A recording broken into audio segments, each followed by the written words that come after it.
morning, good morning, good morning, good morning. Thank you for being here this morning. It is Friday. It is the second Friday of this month, April 8th. Thank you for being here this morning. I am coming right on camera. Have to get myself together.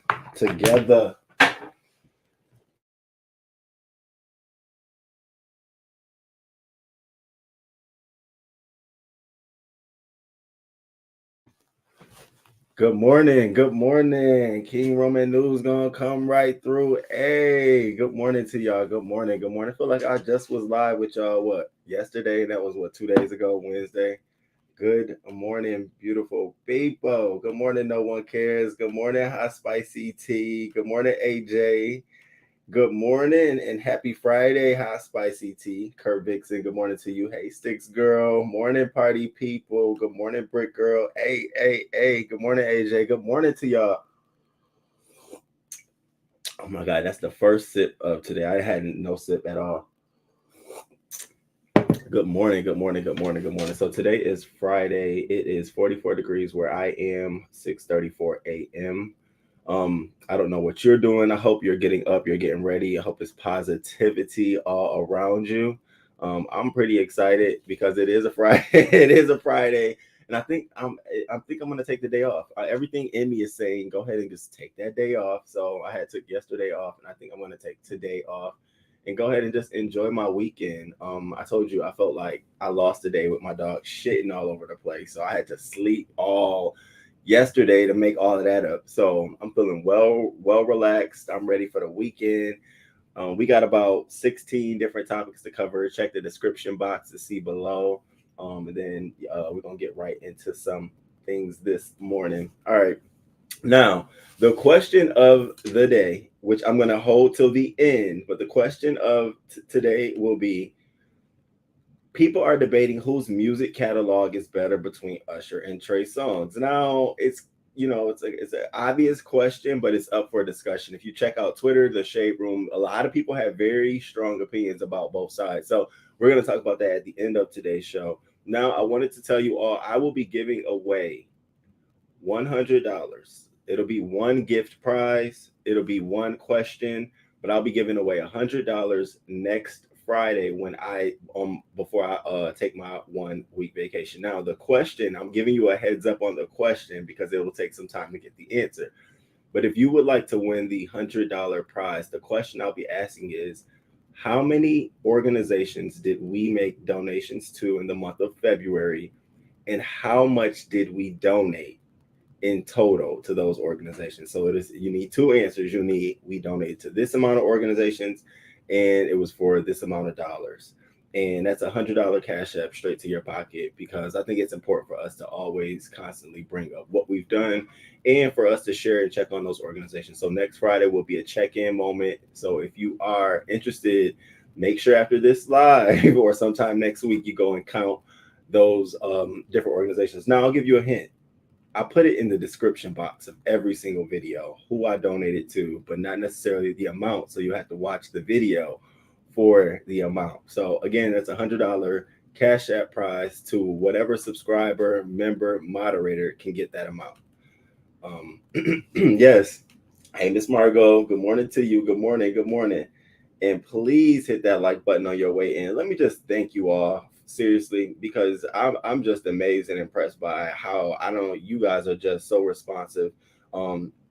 People be going off on their chats and all kind of stuff. Hit the like. Y'all don't support, y'all don't show up. I don't care if it's just 2, 3, 4, 10, 18, 20. I appreciate y'all for being here again, hitting the like, checking it out, engaging on the community wall. That shit makes me feel good. That's why I say I come down here and I just be happy, because I feel like we got a vibe going on. All right, so we are about 7 minutes into the show. Now, this video in particular, I will be chopping up and putting out smaller uploads throughout the weekend. So if it looks like I'm going backwards or I'm correcting things or I'm a little bit slower, please understand the production, the production behind it. But I think you all pretty much get how we're doing it. Hey, good morning to you, Red Wings Hockey. Good morning. All right, so let's jump into some things. The first thing we need to do, we really need to do, is congratulations. Send a warm a healthy, a proud congratulations to Judge Ketanji Brown, Supreme. Hold up, let me get that right. I ain't saying it right. Let's give a warm congratulations to the Supreme Court Justice, Judge Ketanji Brown Jackson. You go, girl. Congratulations to you. Now, yesterday they confirmed her as the Supreme Court justice, and it was a lot of different turmoil. Of course, as we all seen, people didn't feel like she answered enough questions. They didn't agree with her philosophy, her ideology. So here's the video clip that I want to share with you all of actual Republicans walking out as she gave her final sort of her final speech as VP Kamala cemented her as the Supreme Court justice. I thought this was like, okay, you gotta be careful what you ask for, because as much as you're doing this, Democrats could do this to the same thing, the same way to you all as well. So I thought this was a little tactful. Let me know if you can see it on your screen. On this vote, the yeas are 53, the nays are 47, and this nomination is confirmed. Let's get into it.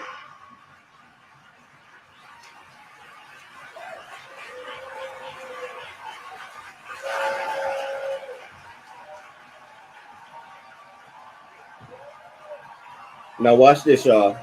Pay special attention.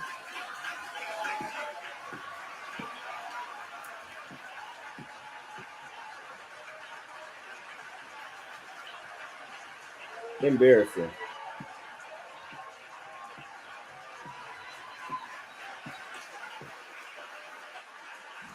Truly and utterly disrespectful. This is a Supreme Court justice. We're not talking about no regular senator or anything like that.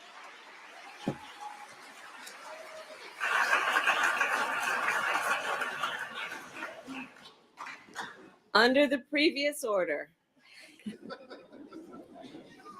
the motion to reconsider is considered made and laid upon the table, and the president will immediately be notified of the Senate's action. Madam President, very happily, I note the absence of a quorum. And so if you didn't get the chance to check that out, I definitely wanted to highlight that moment. I thought it was amazing. And it goes to show you, no matter where you go, no matter what you achieve in your life, there's going to always be a group of people that's going to stand by your side. And hey, this was warranted. Of course, they didn't feel like she provided them enough information to understand, to side with her. It was bullshit. They didn't even want to, acknowledge the fact that she did give her any light words or anything like that. So congratulations to you. I think that you'll do an amazing job just by watching your performance throughout your confirmation hearings. I think you'll do an amazing job. And I think it's so historic. I think, it's great for us to be a part of this moment when kids grow up and they read this in the history books. We're sitting here like, yeah, I remember that moment. I remember how testy it was, them asking questions and her responses. So take heed of this moment and shout out to her. Good morning, Southern Belle. Good morning to you. Good morning, Kimberly Black. Good morning to you. I appreciate you too. I do. Hey. Peace always. The good old mad. They was mad. That was Chuck Schumer. You saw Chuck Schumer. That's a mother for real.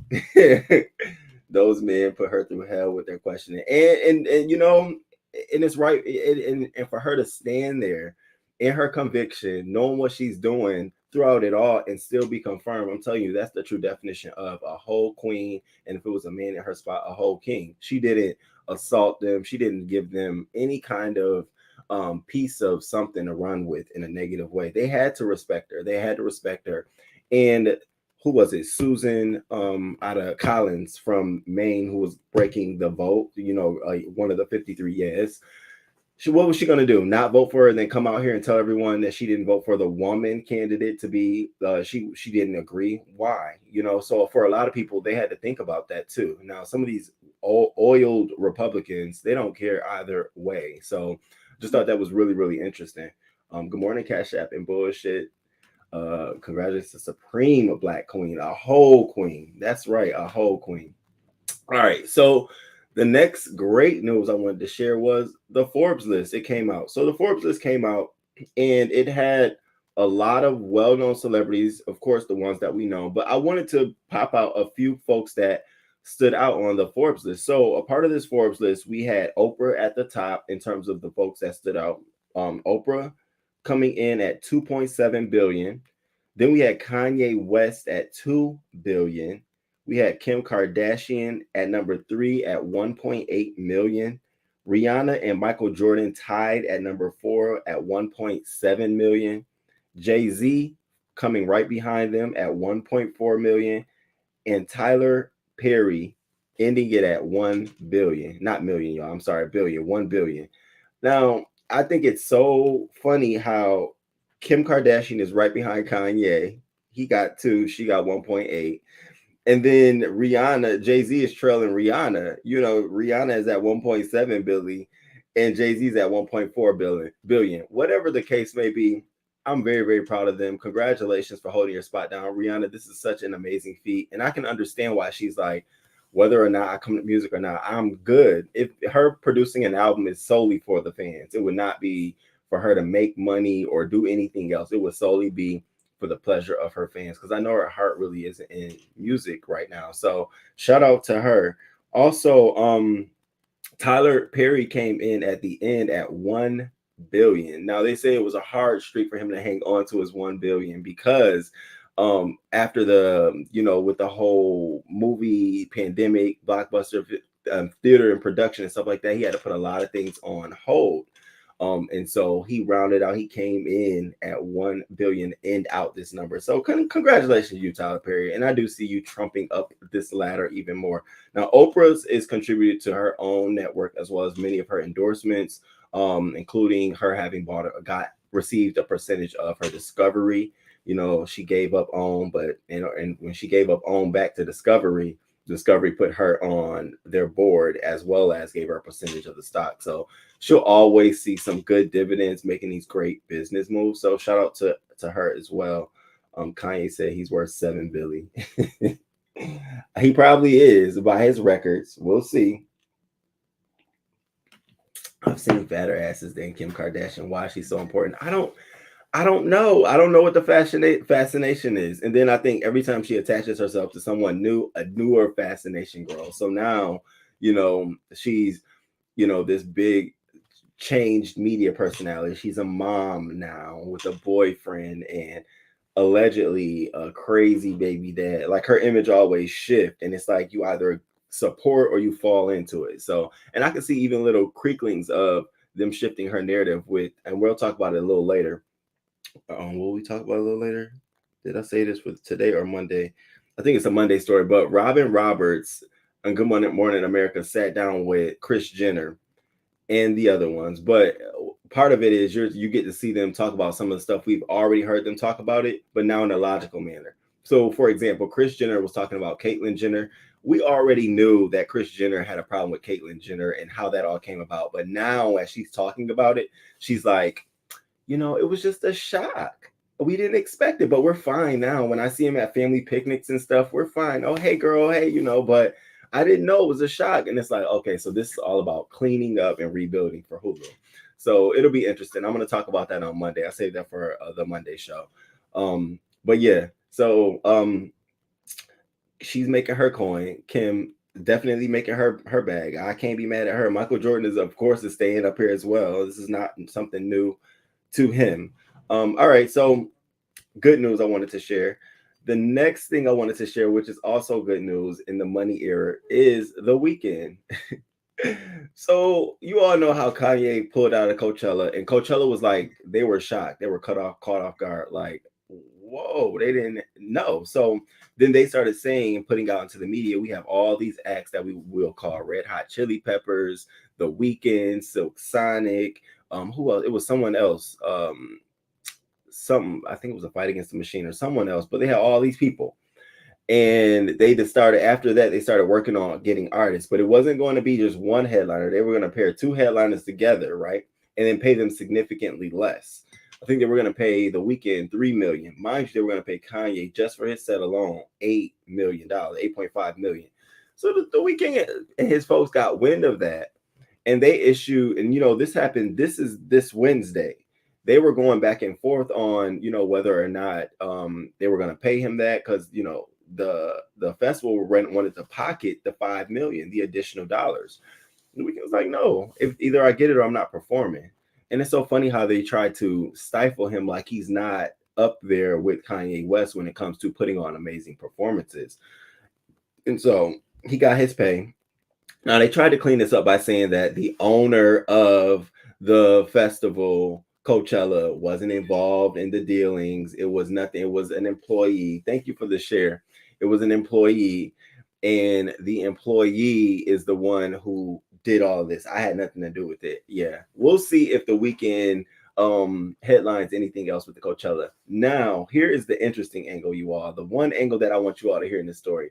Coachella never wanted anyone to know what they're paying these acts, especially when it gets high up like that. Can you now imagine what precedence this sets for artists coming after the Weeknd?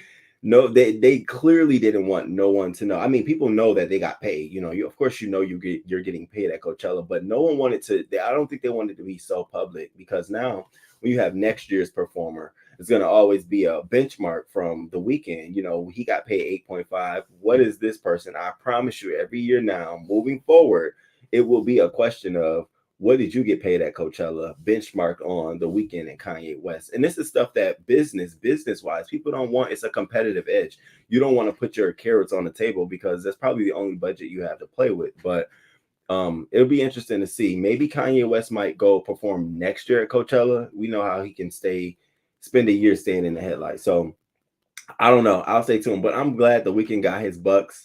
He got his paycheck, or he was going to pull out, because everybody's playing fucking games with him, from the Grammys to, a lot of people in the industry. I'm so glad he got his fair share. So shout out to him.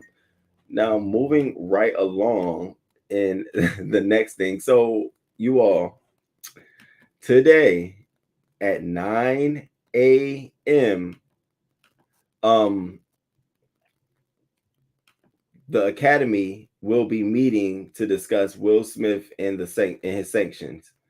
So they pushed this meeting up. Originally, it was scheduled to be later in April, but they pushed the meeting up to this Friday so that they can come to a conclusion on the punishment for Will Smith. It was originally set for April 18th. The president sent out a statement saying, "I'm calling a board meeting for this Friday morning, April 8th at 9 a.m. Pacific time, rather than the previously scheduled April 18th meeting, to address possible sanctions for Will Smith in response to his actions during the Oscars broadcast on March 27th. Following Mr. Smith's resignation of his Academy membership on Friday, April 1, suspension or expulsion are no longer a possibility, and the legally prescribed timetable no longer applies. It is in the best interest of all involved for this to be handled in a timely fashion." So clearly they can't expel him. Clearly they can't suspend him. He's no longer a member of the Academy. So again, like I said, him getting out here and getting in front of that helped him out tremendously. So it begs the question, what are the other things that they can do from this? Well, I already told y'all, a warning. I'm telling you, it's going to be a soft ass warning. As long as Will Smith did his part, which was go out there, clean it up, take the blame, do all that stuff, we'll come out and we'll do something, but it won't be as hard. He did it. He did all of when he resigned, he made it easy for the Academy to rub his shoulder and say, all right, we're going to take care of the rest. You just go on and chill out. And that's what Hollywood is doing right now. I give you all maybe Will Smith's birthday or something else that come up that'll celebrate Will Smith, and this will blow over. And I really will take Chris Rock and Will Smith having a sit down and a conversation for the world to see what that looks like. Was Chris Rock really hurt? Was Will Smith really mad? What were you mad about? And I don't think it's Red Table Talk is the best venue for this conversation. I don't think it is. I really don't. I think this needs to be a neutral party, a host who's not in it. Jada, you're in it. There's no reason for you to be mitigating the two parties, and you're in it. It's because of you. So I definitely don't see Red Table Talk being the best place for them to have a sit down. Now, Jada and his wife and her husband, they can do that. No, fine, go do what y'all do. But I don't think Chris Rock should do that. And I don't think, I see this impact just being a stain on his career as long as he allows it. He can easily come out, all of these different projects he has, Bad Boys 4. Do you think the black community and the community who typically supports those kinds of movies just gonna boycott him? I don't think so. I thought that about a lot of different people. I thought that about Tyler Perry one time with the Medea movies. I thought that about who else did I think was gonna get boycotted? Like nobody was gonna go see their movies. Not Quentin Tarantino, but the other black director who does a lot of the scary horror movies. I thought he was going to be when Jamie Foxx was in the movie, did Django. I thought all of that, but no, it's merely backlash. So I think they're going to issue him a warning. Hey, Will Smith, at this event you did X, Y, and Z. This is the violation you made as a member. Because you're no longer a member, we're just issuing you a warning to let you know that in future, presentations at in the future when you attend our events, we expect that you carry yourself in this manner, blah, blah, blah, and the third. Otherwise, we will be forced to do X, Y, and Z. Thank you, sign the Academy. Moving the fuck on. Promise you it's going to be something like that. What are they going to take us a war away? We already know they can't do that, and they don't want to do that. That's the thing. They don't want to do that. As I'm reading more into this and looking at the fine print and reading in between the lines, it's very soft. It isn't like a Monique blackball. When we saw Monique getting blackballed, he's going to get blackballed. I don't think Will Smith will get blackballed. He has too many people tied up in investments with him that I think that what it'll do is it'll force time to take its course. It'll force him to take a break. And sometimes we don't know, but the world be conspiring for us to sit our asses the fuck down. It really do. And this could be Will Smith's moment. Like, yo, you were doing too much. Chill the fuck out and come back stronger than ever. I don't ever want this to take away from all the good work he did. He went on stage. He shouldn't have did. As you look back at it, it's like, damn, it's painstaking. Like, you really did go on stage and slap that man. What the fuck was you thinking, bro? Like, what? Like, I can look back at it like that. I can. But half of America is stuck in traumatic. They're like, I mean, if he did that to me, like, it's like, okay, girl, let it go. Let's just deal with the people in your real life who will walk up and smack you in your face. If they can't do it, then you're good. Because the chances of Will Smith coming up to you and smacking you is probably slim. So, like, let's just dial back on the Will hate train. Like, I get it, but I'm not all the way in on hating Will for this incident when we still haven't had the conversations that need to have. I'm not immediately jumping towards violence and choosing negativity with these two. And it's so hard because I have this conversation with my friend, and my friend is such on the side of Chris Rock, like hates Will Smith now, your integrity. It makes me look at everything you've done in the past and I'm just like, you looking too hard. I look at a human being responding in a way that he shouldn't have responded, but sometimes it gets the best of you. That's how I looked at it as. They should do the reconciliation combo between Chris, Will, and Jada with Gayle King or Oprah. Yeah, I think Oprah will get involved if Jada's not involved. I think if Jada gets involved, Oprah won't be involved, or Gayle. I hate to say it, but I think it's that it's that woman thing. It's that, Jada is an interviewer. She has her own show with Facebook. Facebook is probably going to want her to give the rights to her own Red Table Talk show. And Oprah ain't been in. Oprah probably going to have a whole setup. But I think that would be great. I really do. Even Iyanla. I would love Iyanla. Even if she could just come in on the screen and just give them some advice.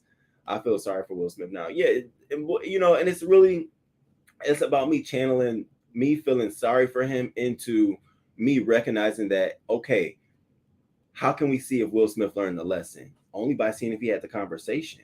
How can we see if moving forward in the future, this is something like, what else can he say or do? And we haven't got to that point yet. We're still on the Will Smith beat him up, hate train. And you guys know how I feel about the pile up. Like, I hate pile ups on anybody. I would jump on the side of a person getting piled up.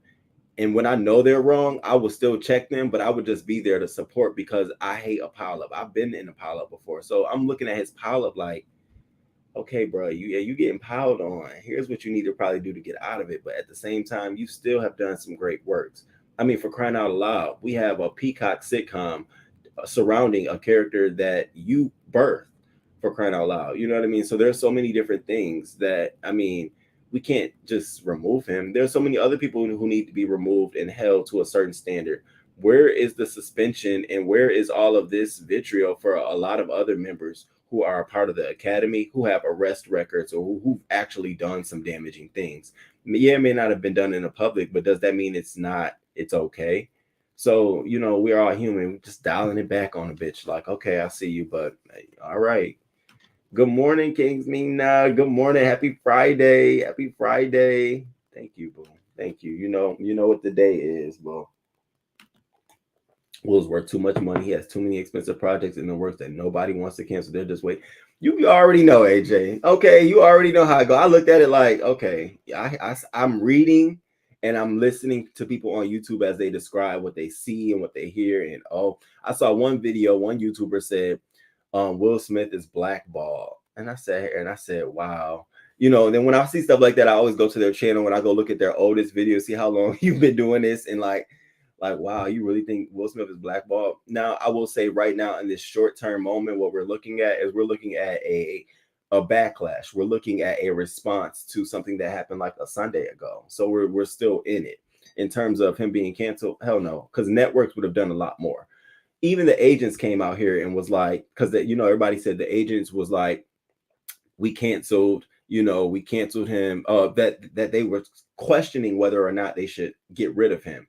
The agents came out here quick and refuted that statement. Hey, no, we didn't say that. We didn't say that. Now, the story gave a lot of interesting details that made it sound like it was true. The story was like the three of them had a meeting. One of them in the meeting was like, hey, this was really crazy. Let's get rid of him. One of them was like, who works directly with Will Smith, his manager, was like, no, I still like him. There's still more, left with Will. Let's keep him. And the other person was just in a state of shock. And so it came to a point where somebody along those three had leaked that conversation to the media, and the media interpreted the way they wanted to. But, the other members of that conversation came out and said, hey, no, that's not how it went. That's not what we said. He is still an active member of our roster. And I said, you better, because you say that, we'll go somewhere else and get a buck. You think he's still an international player. This should only happen in America. Y'all think they don't watch his movies over in Germany and Australia and London and all these other countries? He'll go over there quickly and sit for 5 years and make a bank.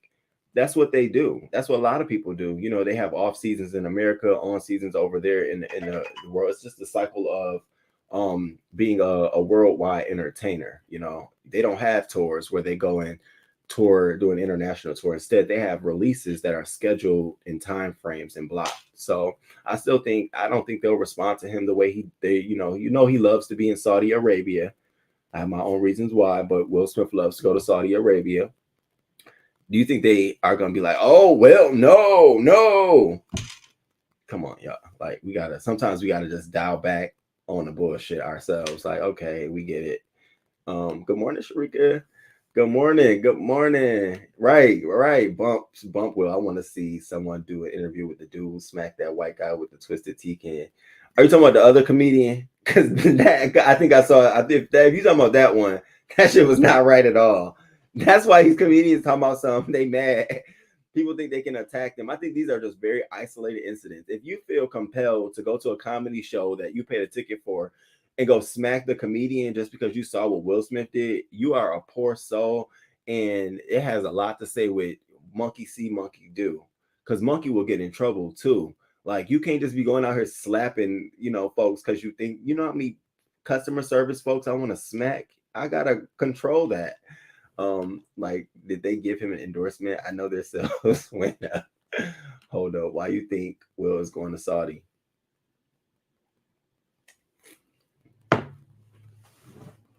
Slim. Come on now.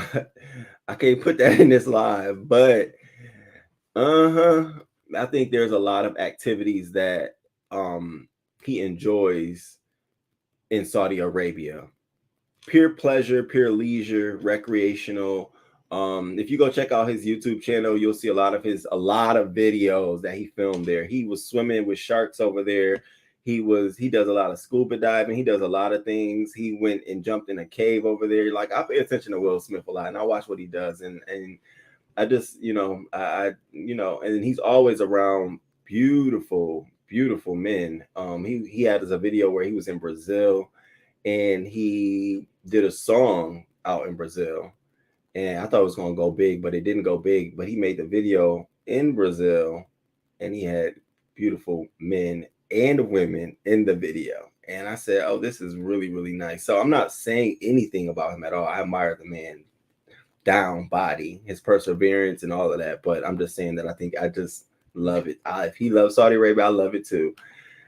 After Dubai, after the stories I've heard about the Dubai, oh shit. You talking about the shit parties? I don't even look at that as a luxury destination. That oh my god, lies! I won't believe it, baby. Listen, no, maybe that's gonna have to be that's gonna be a week, a off week conversation. I'm just gonna talk about all of that on a non-live.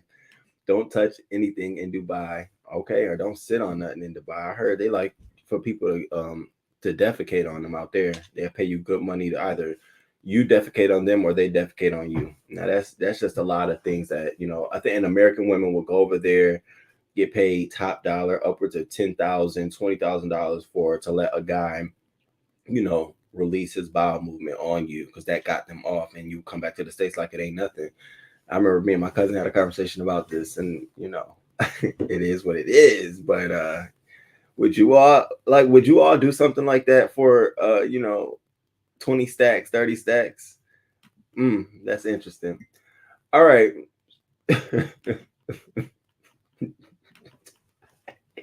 Yes, baby, Dubai. You gotta search it. It's a whole community of them, and a lot of the influencer models on social media. It used to be if they had a hashtag something on their Instagram handle, you would know that they were connected with all of these different types of parties.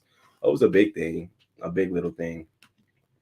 All right, so now, now let's move right along. I think I done skipped around. I skipped around a little bit, but we're gonna get right into this next one. So, what now?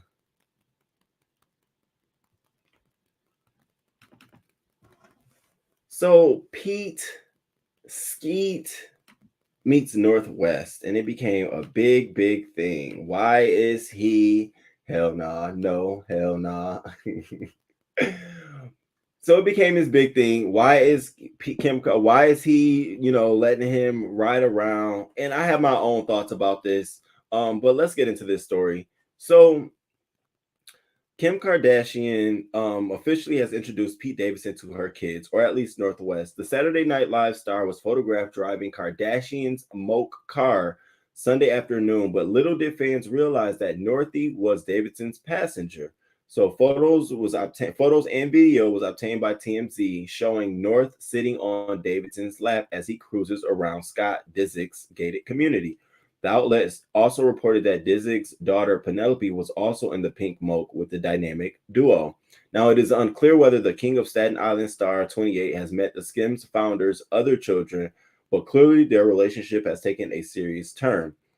It should not come as a surprise that the couple have taken the step in their courtship, as Kardashian told Robin Roberts in an upcoming sit-down interview that she is at peace with Davidson. So, everybody caused uproar because, why is this man that is supposed to be the not even the baby dad, but the child's stepdad? I don't know. What do you call a boyfriend? Just a boyfriend? They ain't got nothing to do with the child. See, I don't know. I'm curious about that stuff too. So I'm gonna show you all this, and then we're gonna come back because I didn't necessarily have one way about it or the other. You all let me know if you can see the screen, and I'm gonna only keep it very, very short. So this is the clip that everybody is talking about. Check this out.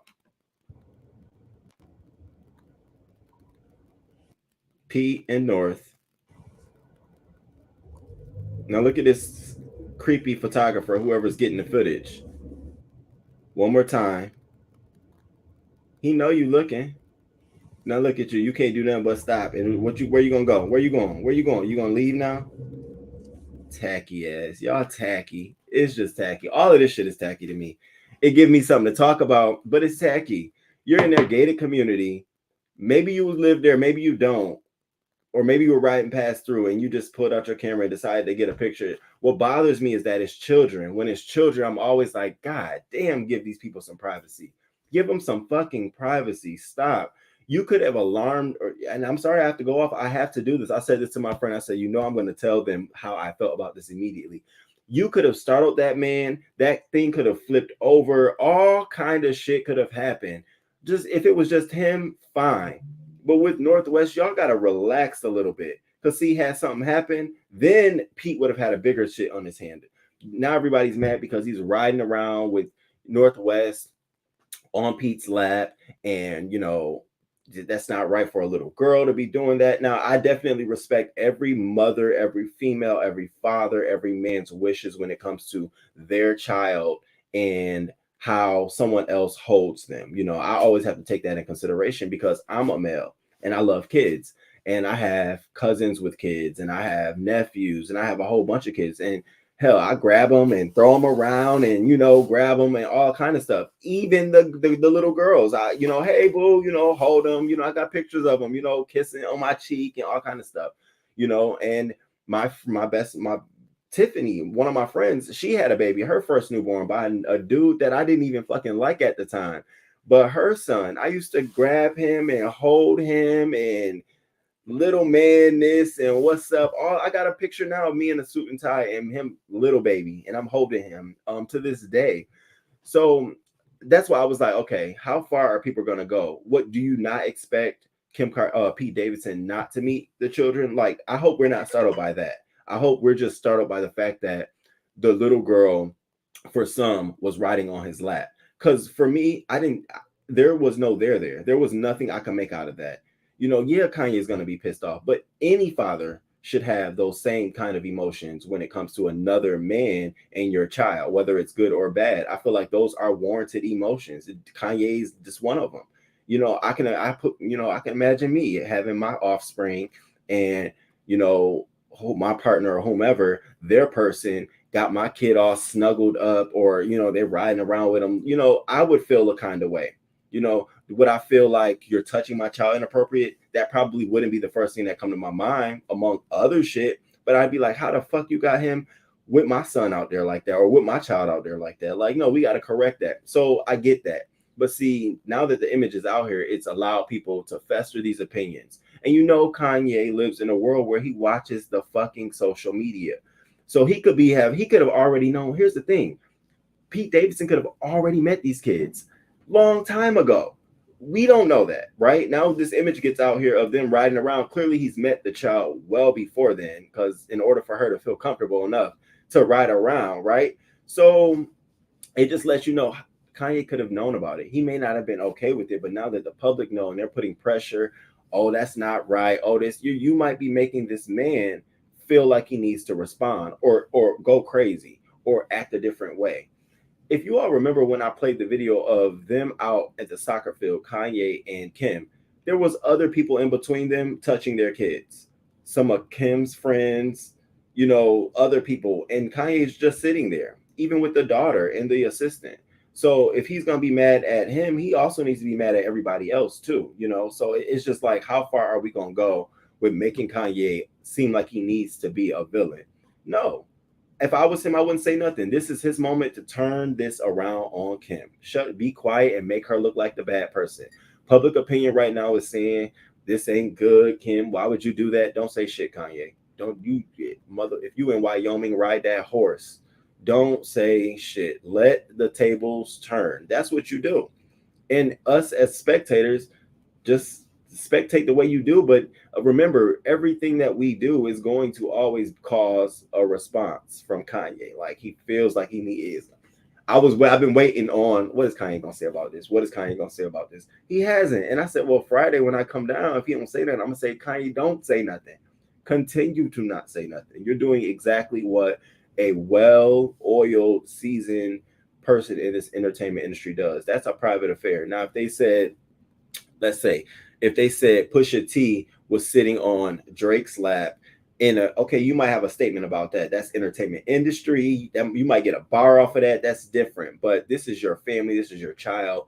I definitely would send a message to them, in the future, if you're going to be doing something like this, please make sure it's on an off road where there's no cars that have access to you all to be taking pictures and shit like that. That's my only concern. But, also make sure everything else is safe, because Kanye could be on that other side with him having a new girlfriend and they're meeting his kids too, and they're hugging them. So now Pete can't do that. So that means that we gotta make sure that we're not subjecting everyone to this certain level of scrutiny that is not even there. You know what I mean? It's not even there. It sucks that it even got to this magnitude, but let me see what you all had to say about this, because I'm very curious, because I really felt like something like that. Let me see. Don't touch anything in Dubai. I hate Dubai. Hell no. Okay, I just wanted to make sure no amount of money will let nobody shit on you. I really think that's why Jada and Will decided to admit the entanglement, because they are hiding something else. Like,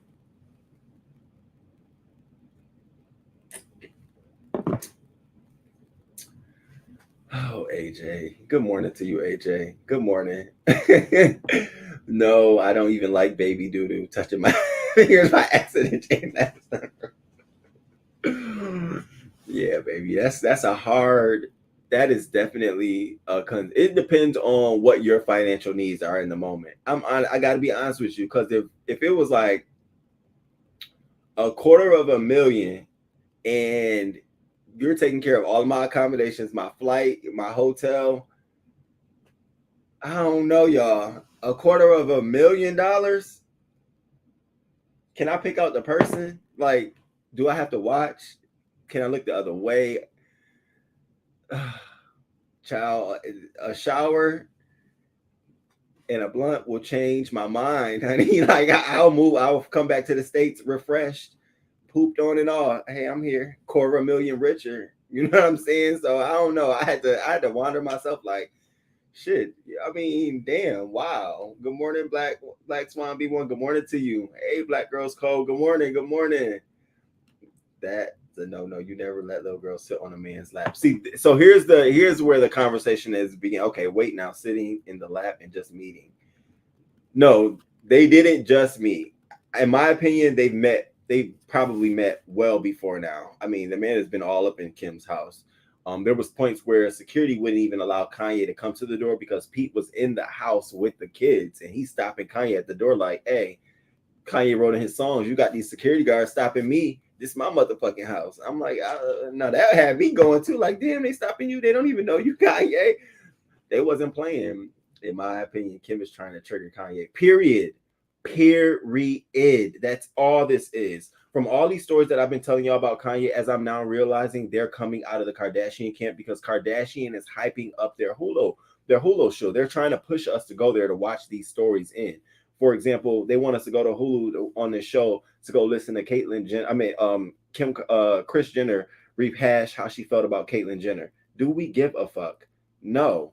We're expected to go to Hulu to see how the kids met Pete Davidson and how she's dealing with this, because that came out in part of the Hulu. So Robin Roberts had a clip of her interview where she talked about the kids and Pete Davidson and how she's at peace.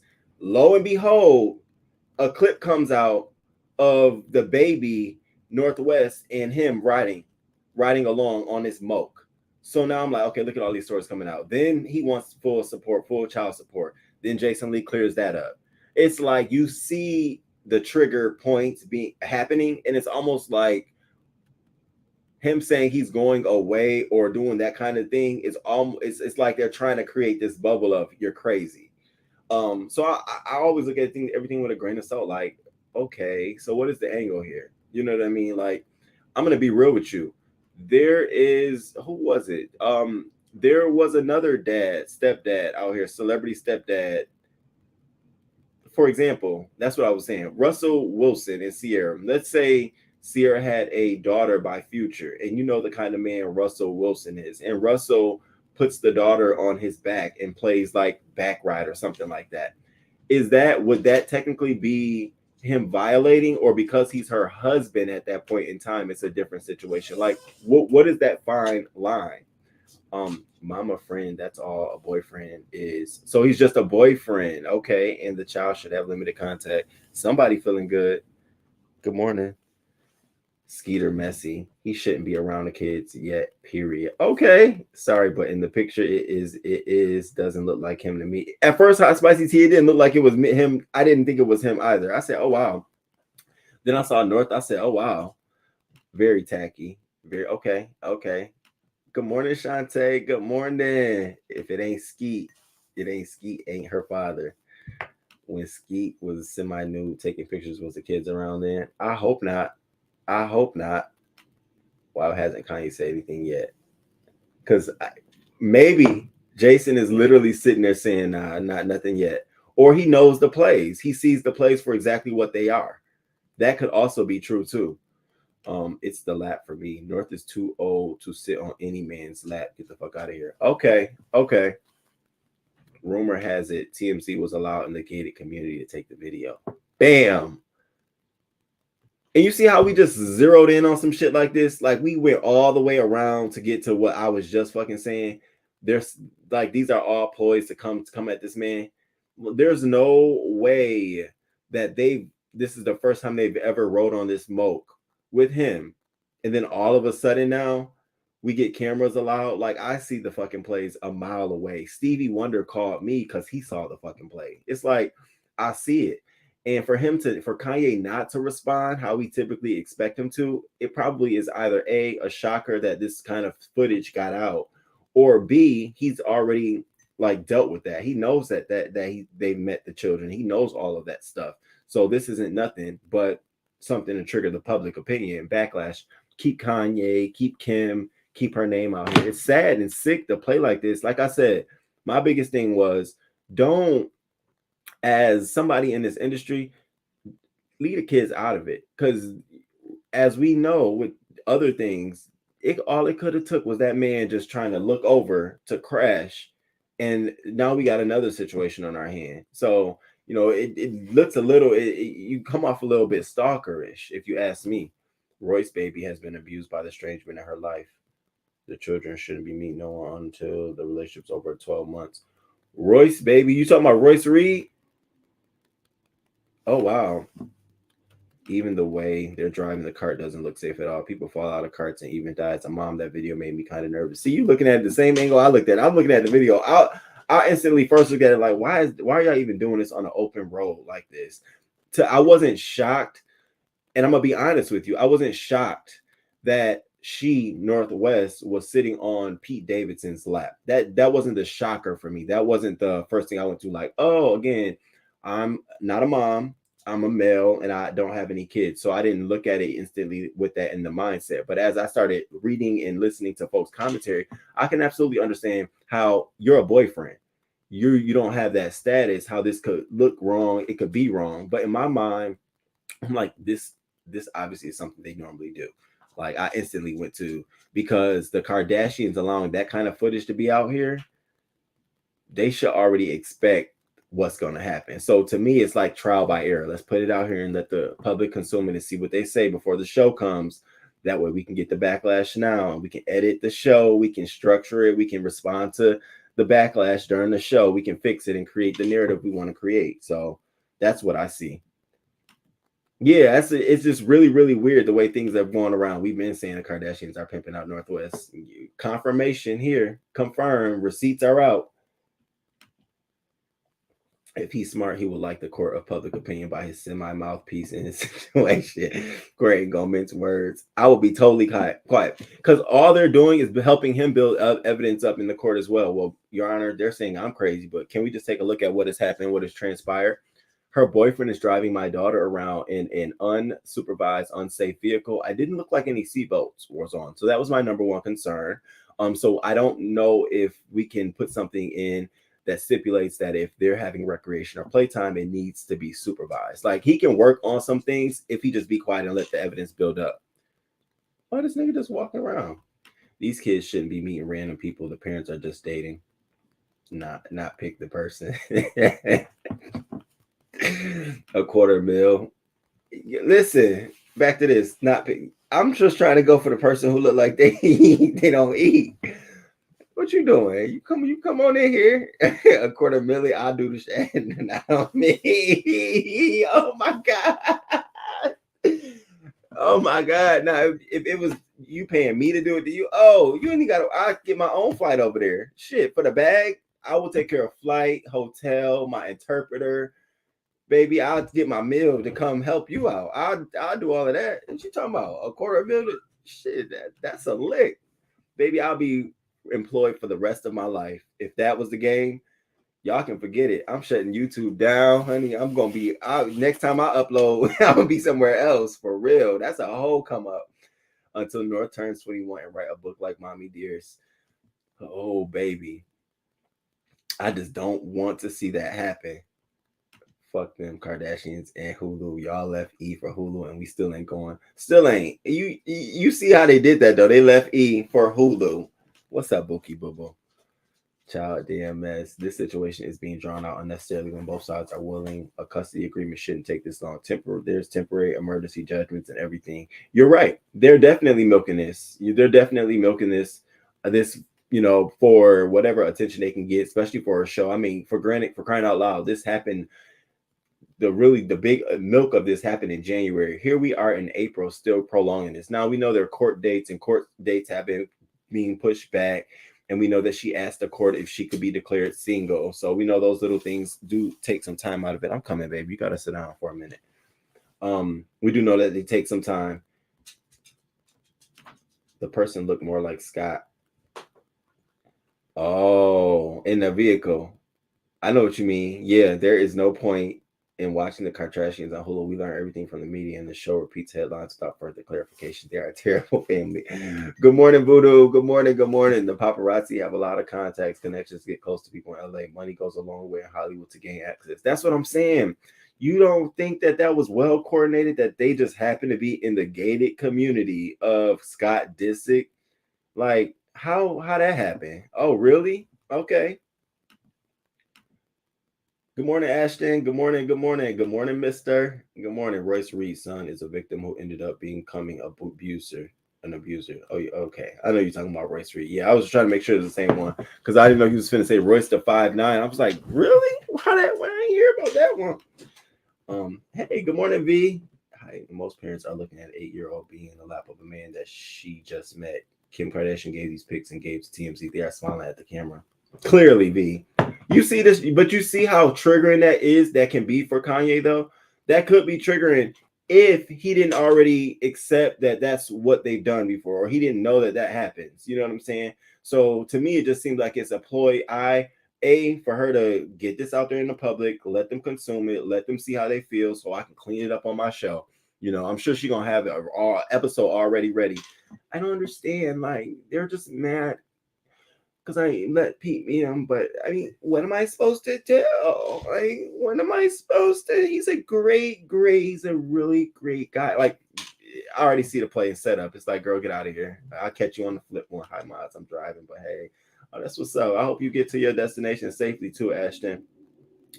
When E and Ryan Seacrest put them on, I can't say nothing bad about Ryan Seacrest right now, but yeah. Baby, he need to be put down. Good morning, Sassy Show. Good morning. Please, thank you, Roman. Does the price go up if the person have to runs or what? Why are you doing this? Does the price go up, honey? Not only does the price go up, I need your arm. I need a body part. At that point, I need a limb. Like, you got to give me something. Can I get a foot? Can I get a toe? Bitch, I need a body part. You got something on you? I need bones. Bitch, I need your ear. I'm not leaving here. You just damaged my whole soul. No, we're not doing that shit. Okay. Pete just said last week that he fears meeting the kids because he might set Kanye off. Then this happens. Bam. And Kanye, baby. Kanye, please. I'm done. Sassy. Can you channel him for me, Sassy? Channel him. We got to channel him this morning. Kanye, do not respond. Do not let them suck you in and pull you into this shit. Do not do it. Don't respond. Kanye, do not let Jason Lee hype you up to respond. I can see him sitting by your ear saying what you want to do about this. I mean, so what you want to do about this? This is why I can't stand the Kardashians. They know Kanye is not mentally stable. Why trigger him and use the child? That's why, pretty much, I think they're already at that point. They wanted, I think this is like a final straw. Let me see what he says. Let me see what he gonna say. You know, one of those things. So please don't say nothing, Kanye. Please, please, I'm begging Kanye not to say nothing. I'm begging him. I'm begging him. Okay, you have a good morning. Good morning. Good morning. Good morning. All right. All right. So I'm gonna stay tuned to that story. Only thing to stay tuned is to see how Kanye responds. If he doesn't respond and he gets in the act of not responding, this won't be news. The shit they do won't be news. It'll just really be just like random, you know, a random thing happening. All right. So in the next story I want to cover, why does these keep doing this? It's like it's just okay. I see what's going on.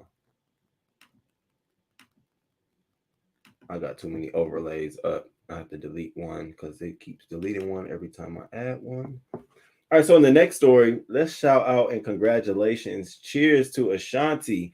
She finally received her star on the Hollywood Walk of Fame. And of course, this is long overdue. You know, this has been since the 20s, it's been 20 years since her debut album. And many people feel like it's certainly worth the time. She was commemorated with the Star on Hollywood Walk of Fame on Thursday morning, April 7th, a feat her mom, famous momager Tina Douglas, predicted decades ago. She told Billboard moments after unveiling her star and taking photos with her longtime friends and collaborators, Tachina Arnold and Ja Rule. It's surreal. I'm shocked, stunned, and over the top grateful. This is a staple in my career, and the fact that it will be here forever is a big deal.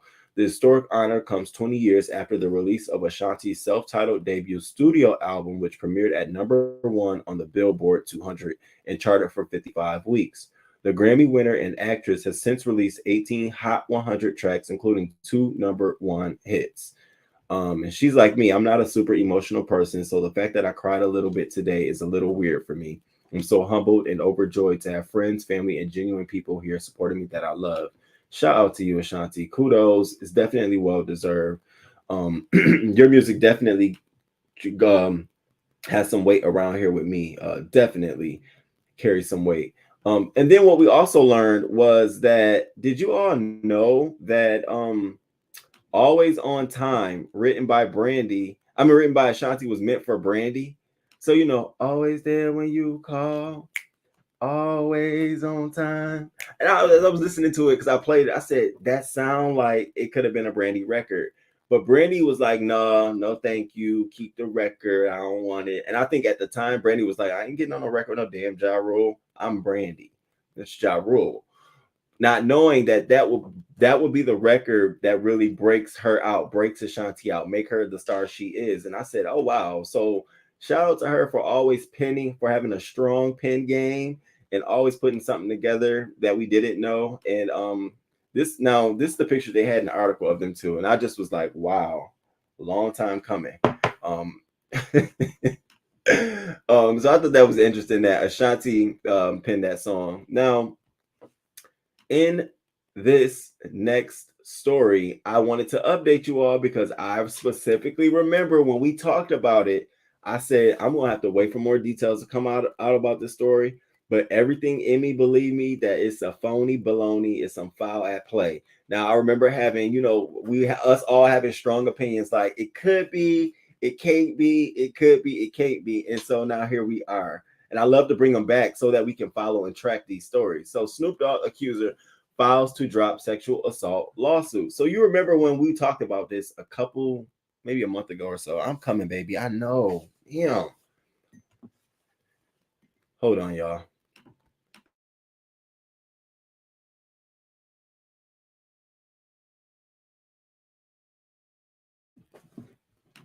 I had to tell him to sit down.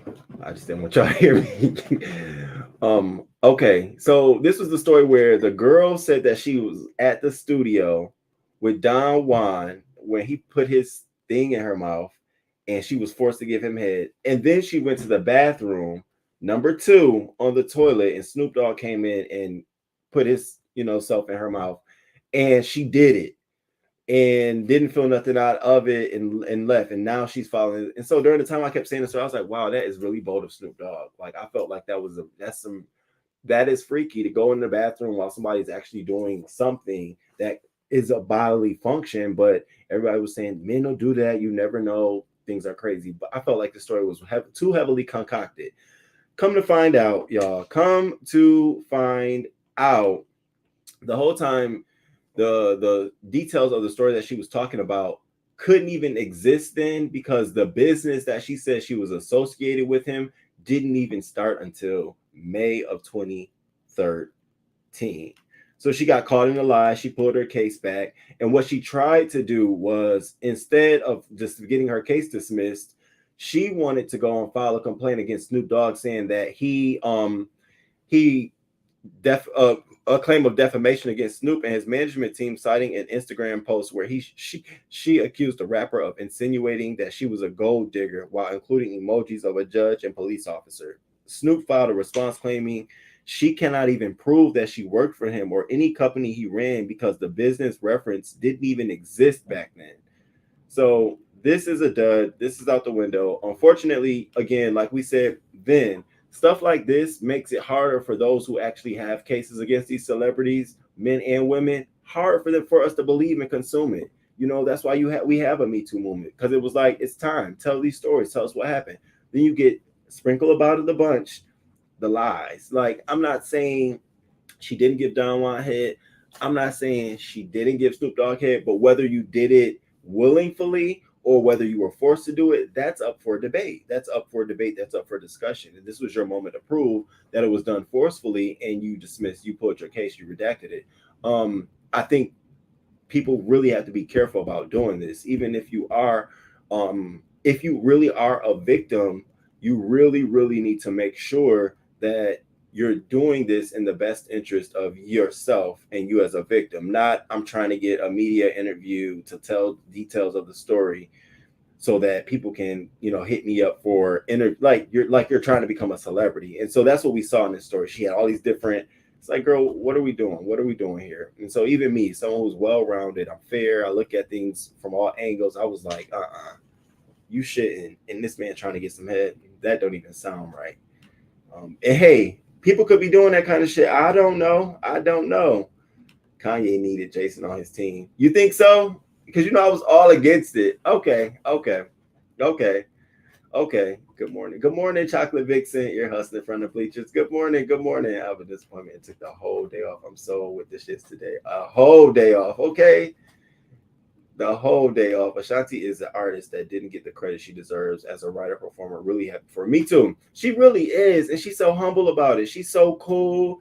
She's so like, it's all right. It's cool because she knows she's talented. That's the thing. It's the difference between people who know they're talented and they're not. See, Sassy, this is why I didn't say it, because I was hoping someone else saw what I saw. I looked at the article and I said, now why this picture? Out of all the pictures, why we got to do this picture of them two? Even Ashanti look a little dry. I wasn't too pleased by the picture at all. At all. What else? Good morning, Cheryl Burnett. Good morning to you. Good morning. Wow. Snoop Dogg is down for the Dubai experience in the US. Is that so? That would be the Dubai experience in the US. You actually sitting on the toilet. You know what? Americans, we are just something else. We are something else. What the hell was all the violent movements is going on? Even the puppy is like, I need to go now. You see him? I had to stop and tell him, you better sat. Snoop Dogg needs to turn around and press charges on her. Okay, that's the other thing I was gonna say. You have to be careful, because these people who got well-oiled and well-paid attorneys can turn around and slap a defamation suit against you if your intentions were to slander, because you're lying, because you can tarnish someone's career. God forbid that, Snoop Dogg was, in politics or a teacher or doing something where this could have dramatically affected his career. I would have sued you. Now, you're not going to get nothing. It'd be another Tasha K situation. You ain't going to get nothing. But it's the point and the principle. Bitch, everywhere you go, you're going to see a garnishment the rest of your life, ho. Everywhere. It better say King Roman on that paycheck, bitch. I don't care if it's for $5. Am I on your stub? That's all. I say that even now. I say, people fuck with me, bitch. I don't keep fucking with me. I'm gonna be on your pay stub as a garnishment. Keep fucking with me. This heifer was willing to sit and tell a room of people that she was shitting and gargling balls. Voodoo, do you see where I'm going with this? When it came out, I was sitting here like, hold the fuck in front door now. We getting too many stories. Now this is just all too much now. This is just a lot. It's just a lot. It was a lot for me at the time. I'm like, and Super just came in there with the or aroma and just did that. I said, okay, I'm not going to dismiss you, but I need more. And then this was the more. I was waiting on the more. We got the more. Here's the more. Here's the more. Right. Give that woman her flowers. She is definitely, yeah. All right. Now, today we do all topics, not just celebrity, hot topics, and local news. We're going to do all topics. So, another thing that has been traveling the media circuit is this Christian Obumseli. I want to make sure I say his name right. So, if you don't know, this is a really, really, really icky story. I'm going to share a video clip of this story because I want to make sure you all have the exact details. But let me give you an overview. So, Miami police are investigating after a man was fatally stabbed at a Miami high-rise over the weekend in what officials are calling a domestic dispute. The incident happened Sunday night at the One Paraiso luxury building in Edgewater. Detectives say this is a very active investigation. Local 10 spoke to friends who knew the couple very well, and they detailed a very rocky relationship. Now, I did my research. That's, again, people talking about you just go live. No, but I do some research on this story. So I did my research. I have some very, very interesting details about this entire story, but I want you all to check out this clip before I go into the deets of this, just to bring you up to speed. Here we go. Then I'll get right back. Any day now, baby. Come on. Don't do this to me.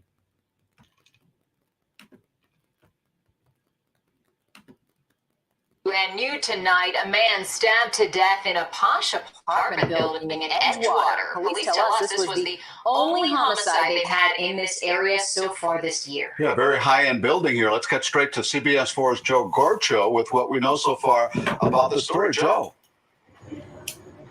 Elliot, Lauren, we are beginning to learn more details tonight about an alleged murder that took place inside One Paraiso. I had a chance to speak with several residents here earlier this evening, and they tell me that they received an email from management about a domestic dispute, but did not provide more information other than that. Now, we have since learned from Miami PD that a stabbing took place here on Sunday night, and speaking with friends that knew the victim, the man killed was 27-year-old Christian Toby Obumseli. He died after being transported by Miami Fire Rescue to JMH Trauma. We did have a chance tonight to speak with several of Obumseli's close friends, and the news, as one can imagine, comes as quite a shock. Obumseli, by all accounts, was caring and had a great spirit. Now, Obumseli's close friends tell me that he recently moved to Miami with his girlfriend to live at One Paraiso. We've also been told by Miami PD that one person has been detained concerning the stabbing. Joe Gorcho, CBS 4 News Tonight. So, very, very sad, very, very sad story about this guy. And so she apparently, after the stabbing, goes on to OnlyFans to post additional pictures of herself in an OnlyFans-esque way. Now, details surrounding this case. So let's talk about Christian Obumseli, 27 years old. He moved to where she lived in Florida. And they said that he had only recently moved there within a couple of months. Like he had just really, really moved down there with her, wherever they were living, moving into this high rise together. And residents, somebody who says that they have a direct angle into their apartment, had said that he had saw over the course of this period of time him striking what is her name? Him striking, her name is Courtney. Him striking Courtney Clenny, the OnlyFans Instagram influencers. He said that it definitely was some issues. The police said during this period in time, they've received, so it's 3 months. So in the past 3 months, they responded to multiple disturbance calls at the couple's apartments. Mutual friends said they never would have saw this coming. They never expected this. They were like, friends were like, this is something, if anything, he would protect her. He would never put her in a position where she would feel like she needs to stab him. Their mutual friends who know them both also said that they never saw him hit her, but they saw her hit him on several occasions. So it's a really, really interesting story. Sticky, very sticky story. I was definitely looking to see what the family had to say about this, because I'm always curious to see how much of the couple, the other partner, does the victim's family know about. And I haven't really seen anything about that. But what I found to be the most interesting part is that the guy who saw him swinging on her through his window said he couldn't tell whether or not it was an open closed fist or a closed fist. Now that is very crucial. Open closed fist, you could be saying hi, you could be doing all kinds of things from a distance. Closed fist, you can definitely provide a reasonable cause that he's somebody striking. So that was some details that came out. What it sounds like is that this is what I'm going to say it sounds like, and what it sounds like it's trying to be put out here in the media, is that those two have had a pattern of domestic violence throughout their, rekindling in where they live.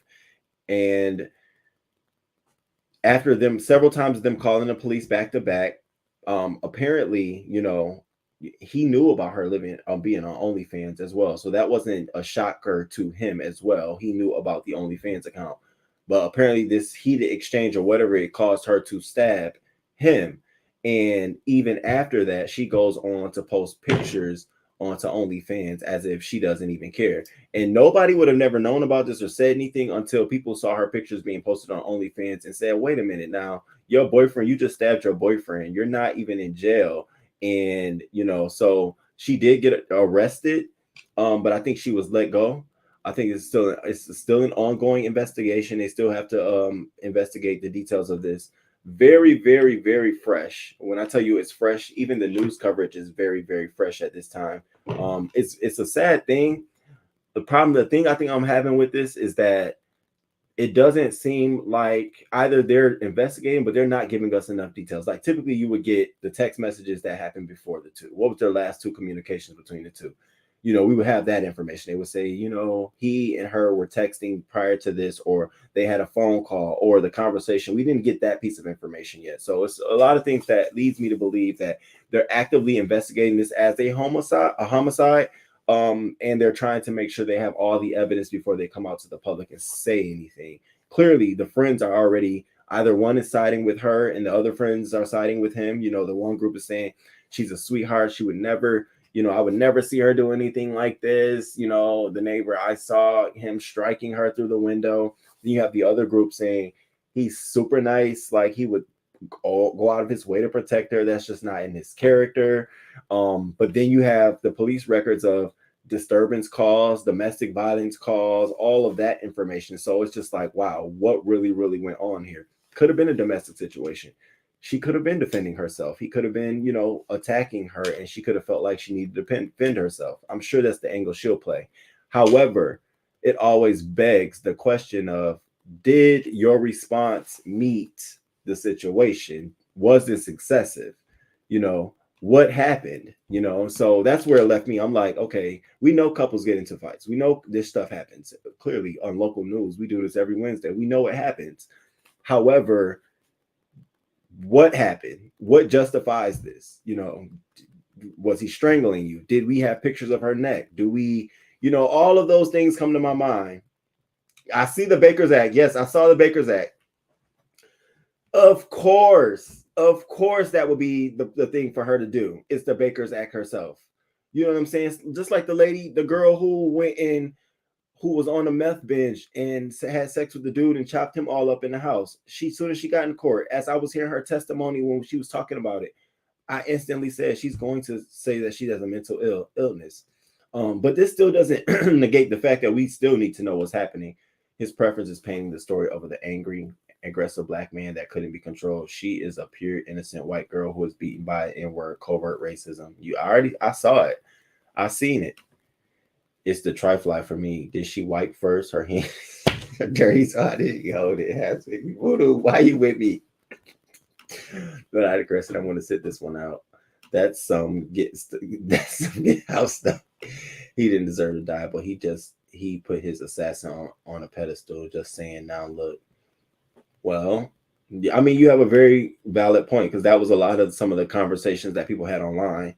Um, People were saying the reason that this wasn't really something people talking about or bringing to the forefront was because he's dating a white female, and that's sort of what you did. I'm giving you the real of what I see and what I hear. That's what you get. You're dating outside your race. You didn't really support your own kind, and this is what happens to you. Now, that's completely wrong.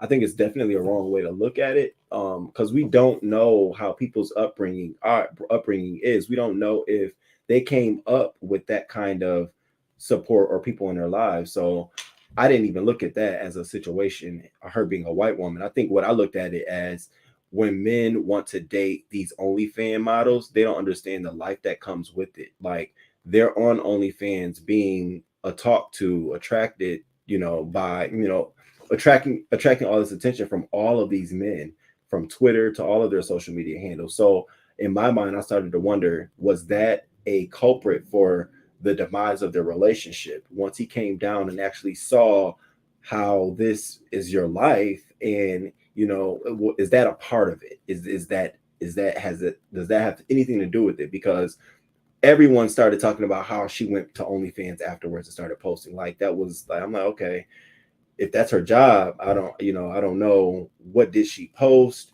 Is this typical? So it just leaves a lot of questions. Like, we don't know what could lead her to wanting to stab him to death. Did he ask her to stop doing OnlyFans? Did he ask her for some money? Was he cheating on her? Was she cheating on him and he found out?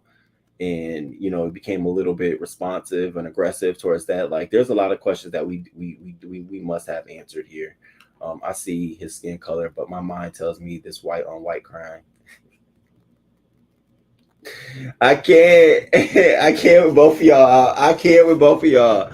So I'm gonna stay tuned, but like I said, I'm gonna put a pin in it, because we need more. We just need more. We can't go off of what we see and what we hear. We only have enough to make a surface level opinion. What we need to know is, what were the last communications this guy had with anybody? Whether it's his mom, that'll tell us a lot. Whether it was with her, that'll tell us a lot, or other friends, that'll tell us a lot. And then B, the second question, was her response, after knowing that, was her response excessive? Like, did it meet, like, if it came out that he had told her that he wanted her to go cook him something to eat and she stabbed him, now we have a picture, now we have a story, but we don't know what that was. We don't know what it is, and I can't say whether it's successful or not, because I don't know. So we definitely need some more details on this story.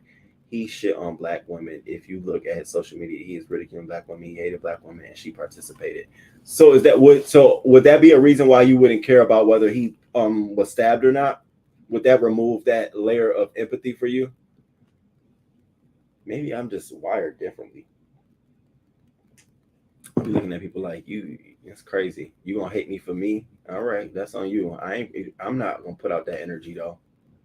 I'm gonna stay tuned to this story, y'all. I'm gonna keep y'all posted. I'm definitely gonna give y'all all the details. So as soon as I get some details, I might just do an upload video on this, because this is something I want to know, or I'll save it for local news next week. Now let's move on to something else interesting. Now, all right. So we have Coi Leray. Now, she recently went on to the Breakfast Club. So while she was over there on the Breakfast Club, she made a point of, they asked her a question about, did she grow up with the spoon in her mouth? Not necessarily that, but they were trying to allude to the fact that, everything was given to you. And so she responds to that by saying, She responds to that by simply saying that after her father had lost his deal with the source, they went broke. So she says, that's the problem. Everybody think it was a silver spoon situation. My dad lost the source when I was like 9 years old, bruh. Once it was gone, I was old enough to understand life, and it was gone after. Reality hit. We were broke. We're figuring things out. You feel me? And so that's where it struck a fucking nerve for her father, airing out the laundry that they're broke. And so he didn't take too kindly to that at all. So he ends up, I guess behind the scenes, he starts texting Coi Leray and her mother, threatening them, saying things to them, all kinds of stuff. So Coi comes out and she tweets this to her father. Now, I do not condone mother and daughter, son and mother, son and father, mother and mother dealing with their issues on social media like this. I will never be tweeting back and forth to my mom on social media. And I don't even see, you know what I'm saying? Like, we don't even live in the same state, but I would never be tweeting a cousin or something back and forth on social media. And then when I'm rich, I would never be doing that. But to see this, it lets us know the breakdown and dynamic of their relationship. And this is not the first time with them two. This is just the catapult right here. So she tweets, I hate to bring this shit to social media, but my father needs help. Sorry if I offended you on Breakfast Club, but don't treat me or my mom because you hate to admit that we went broke after the source. Build a fucking bridge and get over it. That's why I don't even like mentioning his name. That's why I never mention his name coming into this industry, because he can't get over his past and don't even realize how much he damaging when he does this stuff. And I agree. Remember when he leaked that she had this Blick Blick feature with Nicki Minaj? He went to Clubhouse and said, yeah, she has another feature with Nicki. Coi's team, and it's a rollout, it's a process. She's a new artist. You don't just go tell people you got a feature with a top artist. You roll that shit out. You might want to release 2 new songs before that song so people can create a buzz. You know how this industry works, but you have to be happy daddy. You all on Clubhouse with these little, Clubhouse, clearly in the name Clubhouse. It's not free. Wrong lane. You're on there trying to have some little bit of relevance. That's the whole time where he's trying to pick a fight with M, for Eminem to ignore him. And then he comes out, I want to squash the beef with M. I'm sorry, let's get over it. No, nigga, what are you doing? So he's on Clubhouse telling them, yeah, she got another record out with Nicki. Coi gets mad. Why are you telling people this shit? You don't even know where me and Nicki are in the process of writing this song. You just like, what the fuck? And I'm going to be honest with y'all.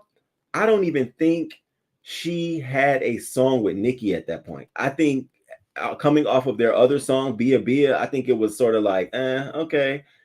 But I think it's sort of him saying that pushed whatever came, Blick and Blick Blick came. And I like, I like when Nicki's part in Blick Blick. So after she tweeted that, here goes Benzino. He goes out the tweet. To whom, now he tweeted this allegedly before her Breakfast Club interview. But the thick of it still applies. So it gives you an idea of what he's sending behind the scenes to the mother. So he goes on to say, to whom this may concern, legends don't play the back. They set the standards. Thank you, brothers, See the God and DJ Envy, for sticking up for me and not letting a false narrative of who I am and what I've accomplished happen. I put in too much work in the culture. The problem with this social generation is that they have no respect for regard for those who came before them and be successful. I always revered those who came before me, and I am grateful to the legends of hip hop. And he's trying to preempt his daughter going on a Breakfast Club by sitting there saying thank you to them too for protecting my honor. Now I went to go listen to a snippet of the Breakfast Club and See the God is still himself, and DJ Envy, they're still themselves. I didn't see no extra protection afforded to him at all. So I'm like, bullshit. So then she finally ends this whole fiasco yesterday with this tweet. He texted my mom threatening her, talking about some watch. Grow up. You was just trying to get her to do growing up hip hop. We don't want that life. She's trying to be here for me and support me while you trying to find every way to beef with me and suck the life out of me. I am tired. And that's what she told her dad. And it's sad. Whose side am I on? No, neither one side, because they both did something wrong. She did something wrong coming out here tweeting on social media about her father. You're in the middle of dropping an album. I get, this is drama keeps you in the headlines, but you don't want your first album to be clouded around Benzino. That was my thing. Like, let this shit go down. Maybe after your 4th single came out from the album, then you talk about this to regenerate some buzz, but you already have buzz with an album. So it's sort of like, okay, all right. I would ignore the fuck out of my dad. I would ignore the fuck out of. Sometimes you got to do that. You got to choose positivity over violence. In this case, ignore that man. You're the one with a career right now. He doesn't. Deal with him behind the scenes. She ends her tweets with, I'm your only fucking daughter. You worried about being called broke on the day of my debut album. You ain't never even text me congratulations. You so bitter and evil. I'm gonna pray for you. And I'm gonna pray for him too, you know. And this isn't the first time, but it's definitely a pattern of Benzino and his daughter Coi. I don't know if he's jealous of her. I don't know if he feels like he should be the one in the spotlight, but bruh,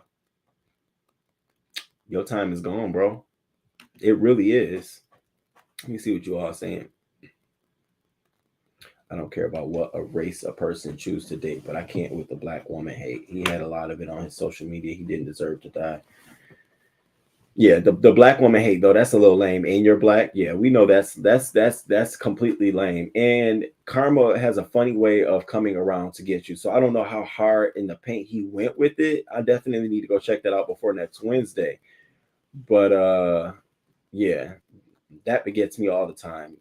When you hate your own race, you know, even if you're white, you know, and you hate your own race, or if you're Asian American and you hate your own race, all of those things always is just so intriguing to me. I care, but you already know I'm an. Oh, I know what you mean. I already know what you mean. I just, you know, I have to be PC. You know, they age restrict me in a heartbeat. I can't champion for the people who hate me. That's like a slave endorsing slavery. Oh, no, I know what you mean. I know what you mean. And I don't.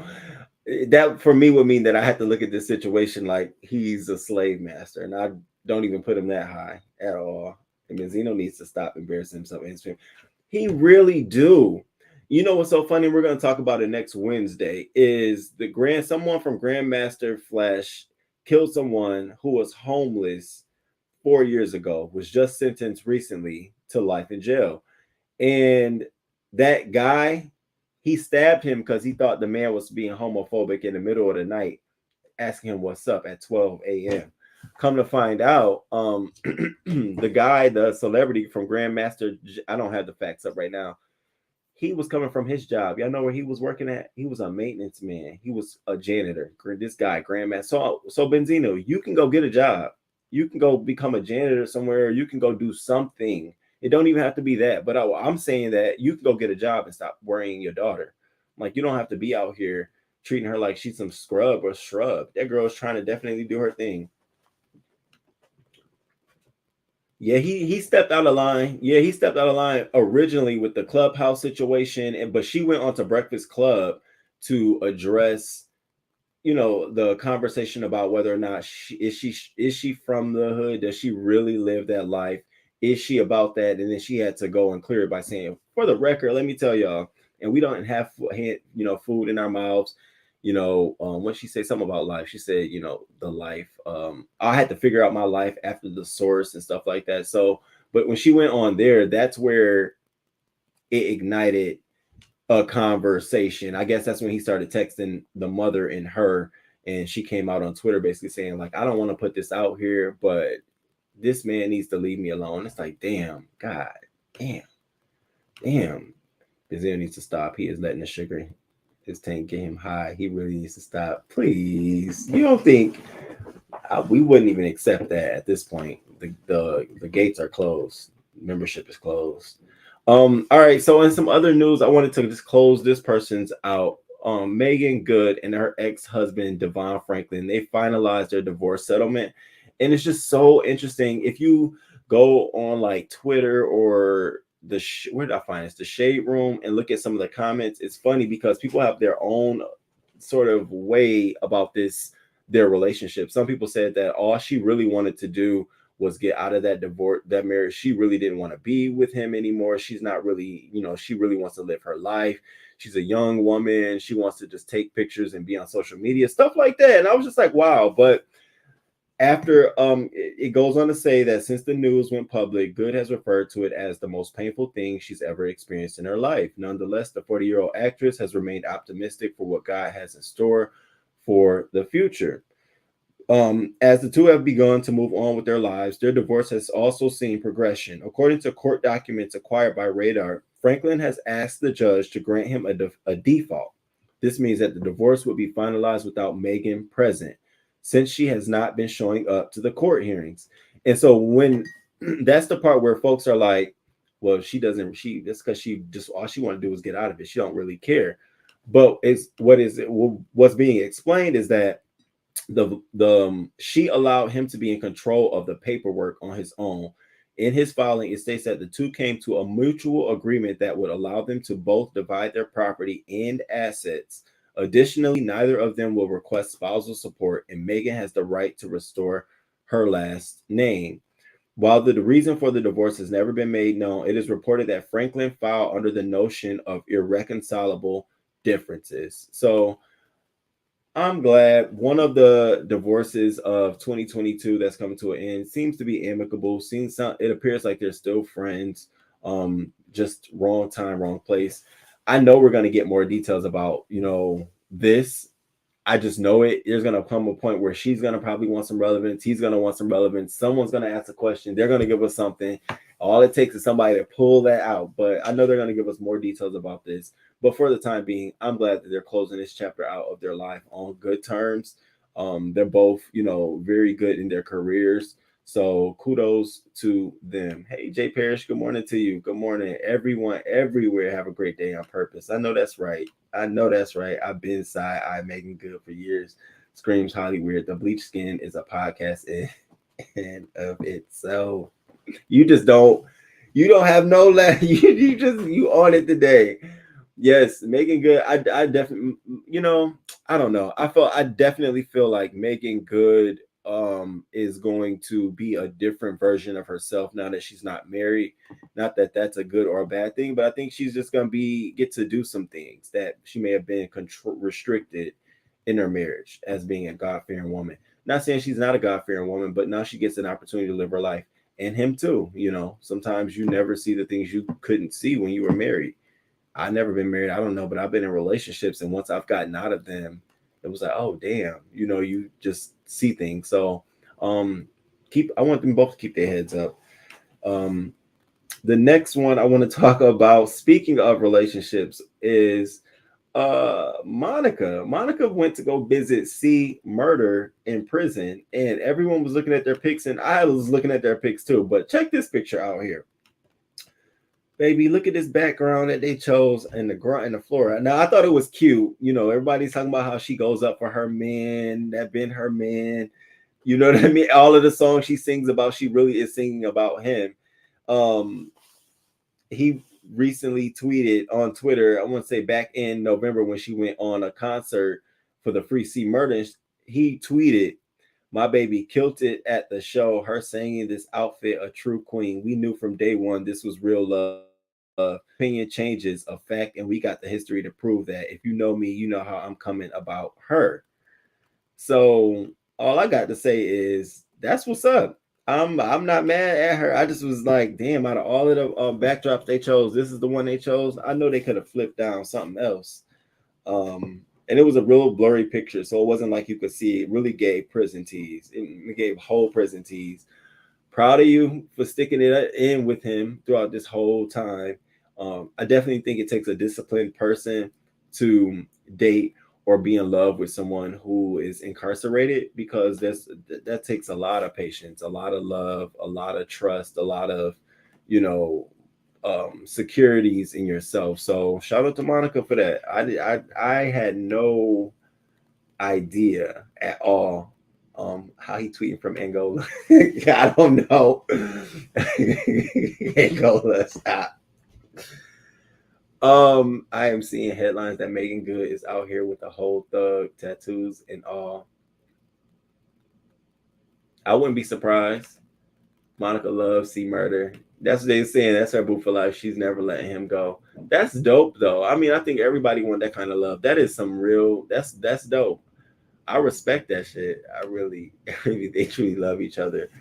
They really do. That has to be. I mean, you couldn't put it no other way. It made me go play some Monica. Y'all didn't see me yesterday. I put it on my wall. I was playing some Monica. I said, look at Monica and her baby. I'm proud. I like that kind of stuff. Even though it's a non-traditional way to show your love, he's in jail and you're out. To me, it's just a representation of that human nature of I'll be there for you, or I got your back. when you down the most. And it's a beautiful display of that. And I think that's dope. You know, I think we all want that at some point in some life. Proud. She's been married with 2 baby daddies since then. She ain't been waiting on him, nor should she. He had other lovers too. I'm proud of the fact that she's still around him, supporting him. Free C Murder concert. You think this is a phase? It can't be a phase. She's been doing this for a while. Wow. She's been with him. God morning. I honestly do. After looking at this picture and seeing this, I think she really rides with this man. Was it Rita? Rita dropped down in the comments too. She said something about, if you go back and listen to the music, all of the songs, she's singing about him. I said, let me go see. First song I went to go was Angel of Mine. I said, now, is this about C Murder or her other husbands? So I don't know. I truly believe though that she is definitely in love with that man, or there's definitely a fond something there. That absolutely, you know, to keep him definitely front of mind amidst all of the different love interests you've had in your life, your kids, and who's to tell, she may have somebody right now. We don't know, but that is a different kind of love. I could so see me completely moving on from that. So I don't know. I dated a man, Joe, once. I didn't make it 6 months, and he was on a 5-year bid. I could not. Really? Baby. No, DKL. Could you do it, DKL? Could you date somebody incarcerated for like 5 years? Would you be down for that? Oh. That means I gotta know you for 5 years. Damn. That's deep. That's heavy. I don't know. That shit is heavy. She's riding for the memory of what they used to be and hope to become. They both are different people. Oh, nope. Cause you shady. What about a conjugal visit? You can do all of that stuff. What are we doing? I think our first child was with Dallas Austin. Yeah, and then the other one was with the NBA player, the basketball player. Shady boots. All right, so let's get into the 14th story. Now, we all have saw this, but I just wanted to briefly touch on it. Paula Patton responds to fried chicken controversy. Baby, when I tell you that shit had me dying fucking laughing the whole freaking time watching her and this fried chicken. I said, now are we really about to do this, or did you really do this? So yeah, she I know you all have seen the video. I know, but for those who are watching this and for my replay, my upload, I'm gonna share the video of her response to response. And now I think her response was very clean and clear. I think she was very professional. I enjoyed the way she delivered her message. She didn't take, it wasn't like she didn't feel like somebody shaded her or it was some big deal.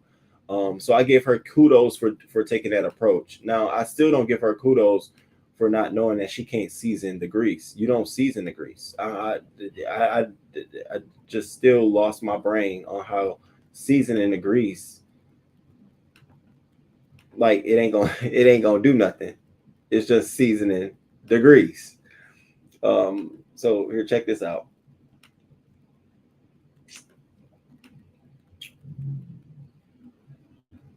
Why are you not playing? Hi everyone, how you guys doing out there?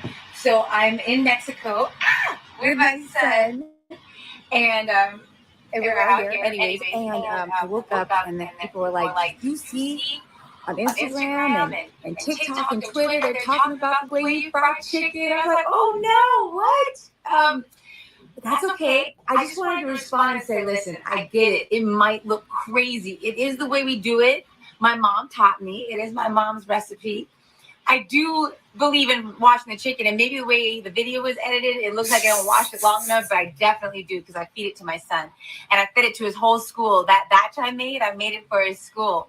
But anyways, it's all good because everybody's got their own way of making things, and I'll take suggestions. I make a new kind of fried chicken, but I'm gonna always make my mom's chicken the way that she did it. We put the seasoning in the oil and all that. It's just the way we do it, but that's all good.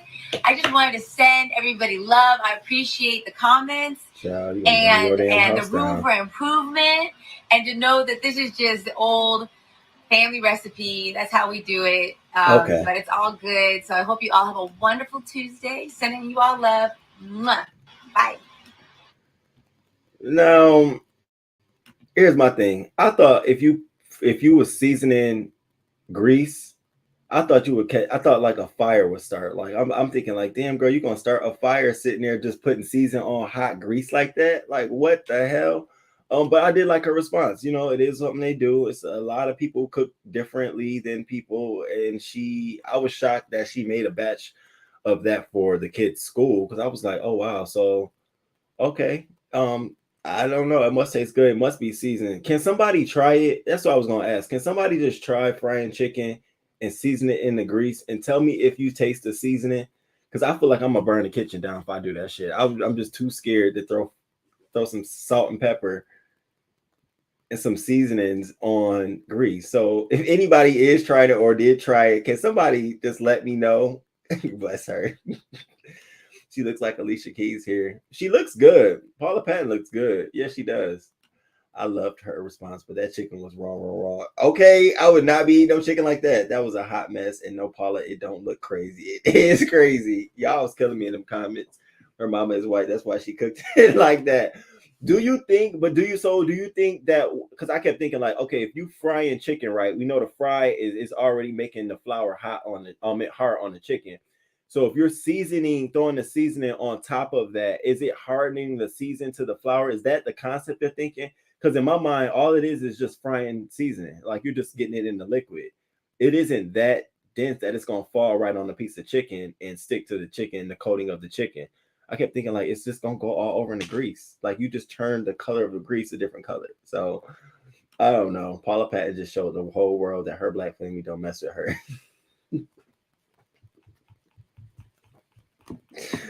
Not even Paula Deen cooks like that. You got to stop. Oh my God. Let Paula enjoy her season grease. Her first two kids was by a rapper, not Dallas Austin. Dallas is the father of Chili's son. Okay. What was the name of the rapper? V, that was Monica's her two kids' father, unless he was a mob boss or head of vice lords and laying that money out. Okay. Okay, if it's like that, shit, you'll have protection for life. We were together about 2 years before he was arrested. Oh, okay. And you couldn't even do 5 months? Damn, you worse than me. And that's how it'll remain unseasoned. Oh, okay. So they were out here eating unseasoned chicken. Black people season our food with all that came back with a great girl response. Oh my God. I'm not wasting good food. We're in a food crisis. Chicken costs too much. Shit too high to be playing. Y'all both play too much.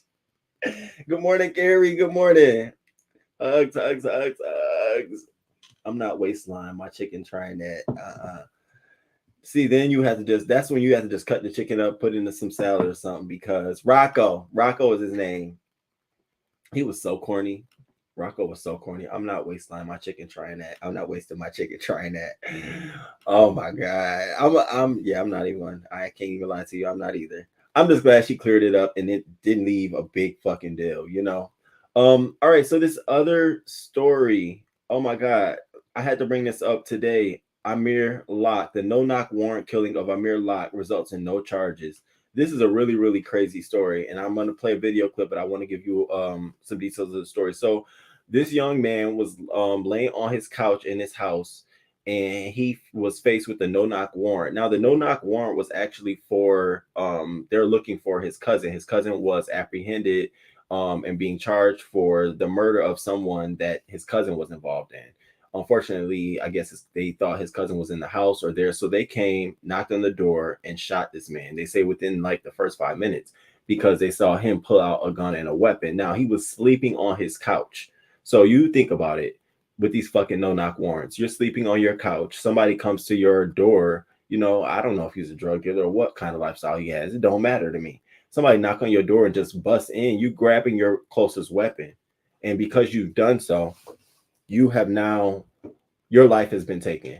So I wanted to share this with you all. And here we go with this no knock shit. I'll have more details on next week, on next week's local news story. But no one is being charged from this, and there's some big fallout that's about to occur from this. So I wanted to definitely go ahead and get us tipped on what's going on. So check this out. After Minnesota authorities announced they will not be pressing charges against the police officer who shot and killed Amir Locke while executing a no-knock warrant. His family speaking this morning, and Alex Perez has the latest. Fallout after authorities announcing the officer who shot and killed 22-year-old Amir Locke while executing a no-knock warrant will not face charges. I am not disappointed.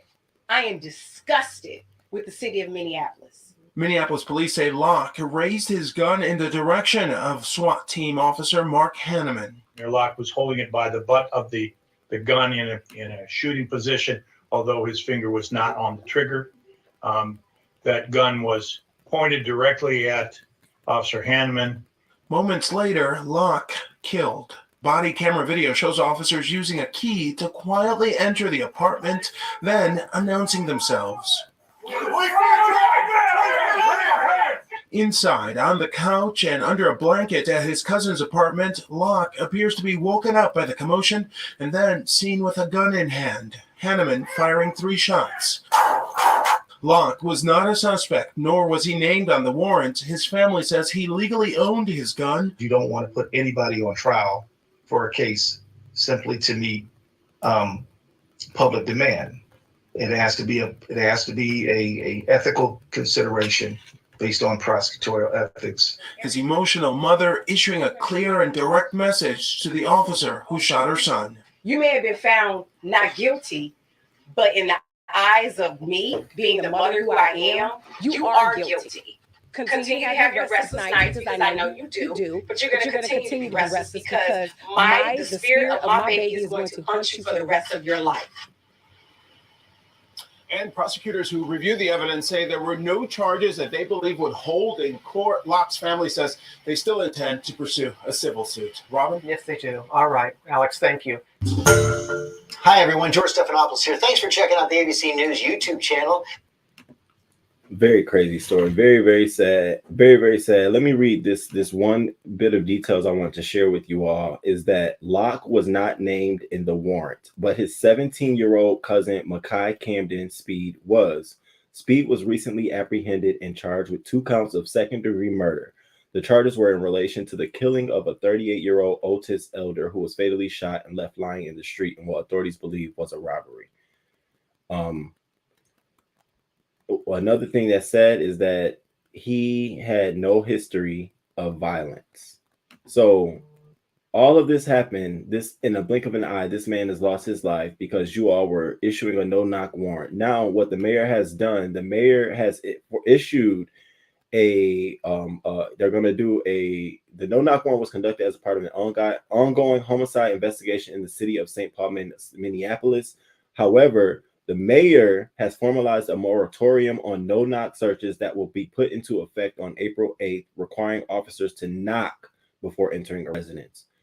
While the police department has referred to Locke's no-knock entrance as necessary, saying the officers involved were searching for multiple suspects. So now, I always hate this. Now, after the fact, we want to go ahead and put a moratorium on no-knock. What the fuck this do now? Well, I mean, and let's be honest, y'all. They're still conducting no-knock warrants. Even in the cities where they're saying they're not going to do a no-knock warrant, you might as well call it a no-knock. One knock is not enough. We did not, and then we went in. Fuck that. That to me, it still needs to be laid out. There needs to be some more context behind this no-knock warrant, and then when you remove them, what does that look like? What becomes the replacement? Because if you say now they must not, because I've heard and seen instances where they say they knock and it's only one, it's still not enough for a person to realize that it's the police or someone else. It's not a danger or a threat. And these knocks are not just they're police, open up. So a lot of this stuff has to be it's part of a system. It's a systematic approach, I think, that you have to look at. But this right here is very, very shocking because the young man was literally laying on the couch, clearly, as you can see, phone sitting there charging. You know what I mean? Now the reason he got a gun next to him like that is still up for debate, but that's not a part of their reason for coming in that house, and that's not a part of this situation. It was a legally registered gun to him, as they said. So to me, I didn't see that being an issue at all. But knowing that the no-knock warrant was for Makai Camden, and there's someone else here, what if it was a child? What if he was laying there with a little baby on his arms, and out of protecting the child, he got up and pointed his gun at the door because he didn't know? Now the baby's dead too. You telling me that's justifiable? It's not justifiable to me at all. So we're definitely gonna hear more details about this story. It's definitely more gonna come out about this. Oh, it's about to be something out there, baby. I'm telling you. And that mother talking, she meant what she said. You may feel clear, your spirit may feel clear because they're not gonna charge you, but you're gonna be haunted for the rest of your life for my son, because my son did nothing. He wasn't even involved in this situation. You know what I mean? It's almost like, damn, you don't even want to stay at your cousin's house. And that's why, you know, the other lesson this is, you got to watch the crowd you keep. You got to be careful around who you're around, because you never know the shit that they're in, how it may affect you or rub off on you. You really don't, good or bad. You know, you always have to know, you know, you always got to be mindful of that. Does that justify him being killed? No. Black Lives Matter could have fought harder for no-knock warrants to be repealed. No-knock warrants are what police use as a legal way to kill black people. Whites and others don't get this treatment. Yeah, it's definitely something that needs to be pushed to the top of the agenda of a lot of organizations too. Very sad. Yeah, that's so sad. They should have used other tactics, especially when there's multiple folks in the house, in the residence, and you're unclear of if they're minors, if they're involved, if they're not involved. Every officer should have their face off the media. That was a senseless killing. Why not pick these criminals up during the daylight hours? What happened to surveillance? Karma Cartel, his cousin need to feel responsible too. He should not have robbed and killed that man. When karma come back, you don't know how it will hit. That is, there you go, Karma Cartel. That's absolutely true. That's absolutely true. That's messed up on all ends, and the cops wrong. Why raid blacks' homes in the wee hours of the morning? Why y'all in the military for one person? Sad. Hey, Zap. Good morning, Zap. Good morning. Good morning. Good morning. Good morning to you. Hope you feeling good this morning. Happy Friday to you. Happy Friday, bro. Black girls cold facts. Good morning. Yep. A damn shame. Yeah, it's a senseless killing. So I'm gonna get more details because, you know, the Weeknd is gonna give us more details about this case. And so by next Wednesday, I should have a little bit more as to the video footage. Some of the video footage of when he went in there, as well as some of the statements from the officers. But they're saying they're not going to charge him. His attorney they're going to investigate, but they said that they don't have anything that's going to stick because, again, they're protected under this. It was a no-knock warrant and they felt threatened, and everything else from there becomes a matter of following protocol. And as we see, this is what happens. So I'll stay tuned to it. I'll keep you all posted. All right. Now, let's move into this other story. And only reason I brought this up is because I didn't see an issue here. But if you go on Twitter or anywhere, you're going to see Joe Budden versus BTS. Now, Joe Budden, on his podcast, which he does about everyone, he shared how he felt about, you know, BTS. And I think I've shared with you all about how I felt about BTS before in the past. I don't get them. I'm not really into the choreographed pop like that. That's a bit much for me. But check out what he had to say about it. I hate them BTS niggas. Nah, you wildin' now. I've wilded before. Okay, we know. I don't want no smoke. Tell me why. They sound too good. The music ain't bad. That shit sound alright. The music is bad. Tell me why though. Do I need a reason? Yeah, come on. You should. You don't have a reason? If you don't have a reason, that's disgusting. I hate them niggas. But there's no reason why? I hate them. I don't have to divulge my reason to. I just hate them niggas. I don't want to hear that shit. I don't want to see them dance moves. I don't want to see you come down from the sky in the little umbrella. I don't want to see your four Codys come from the audience and then link up like Voltron to do all 98 degrees moves. I don't want to see none of this shit. I don't want to see it. I know they big. I know it's China. I don't want to see it. I don't want to see it. I don't want to see Korea, but Korea. I don't want to see Korean sync. I don't want to see Korean sync. Baby, they lit that ass. Yeah. Why y'all think? See? And that's my problem with hip hop, and just music. Why do y'all think that because a group is big or an act is big and they're talented that you can't hate them? No, it's not that. In my opinion, dog, if you don't, if you just don't like somebody for no reason, that's disgusting. Somebody just walking around like, yo, I don't like Joe Budden, I don't like Parks, and I'm like, yo, what they did to you? If it makes sense, why you don't like them? Cool. If it don't make sense, yo, get the fuck away from me. Even if it ain't what they did to you, it's just why don't you like them? Yeah, like, they don't have to necessarily do something. So, baby, when I tell you that went off on Twitter. Now, let me tell you my experience with getting into it with BTS on Twitter. I was under my King Roman News channel Twitter account, and they had did something. Oh, they had got a #1 song on Billboard over everybody. And I said, what is up with this BTS? Baby, they had lit my ass up. I think they have a bot on there. If you say anything negative BTS, all of them from every angle just attack you. Well, they went on the attack for Joe Budden. I mean, every fucking thing. And so their biggest angle was, you're being xenophobic. You're trying to call us out because of our race. That's as a reason as to not liking us, and that shouldn't be a reason. They said that how you say you don't like us if you don't listen to our music or don't watch any of our performances or our shows. They were, I mean, in both in Korean and American language, I was pushing translate. I'm like, oh, they snapping on them. Now, do Joe Budden give a fuck? No. He says shit like this all the time. In fact, I think he's saying what the majority of some of us Americans are saying. Who the fuck is BTS? Where did they come from? How did they just pop up out of here? Now, mind you, if you are a BTS fan, I'm not shading them at all. Clearly, they're making music that people like because they're always chart topping. They're always everywhere, especially in America. They're at our performances, our award shows, concerts, and shit like that. So for the common person, we're just like, okay, where did y'all creep in here at? So I didn't find it to be shady, but it happened. It ended up being shady. These cops can do anything they want. Hey, View, it's a View. Good morning to you. Oh, thank you. Thank you, View. Thank you. What is BTS? I was going to say bull that shit. I don't know. Thank you, DKL. Great stories this morning, boo. Thank you, DKL. I appreciate your support. Thank you so much. I appreciate you. Thank you. Thank you. I need to get me like a song or something to play. I'm thinking I'm gonna work on that today. I'm gonna get something like that. But thank you so much. They are bomb. BTS, really? BTS are culture vultures. Period. Joe Budden picking a fight with 10 billion Asians. That's all it was. Cause baby, they all came out the woodworks.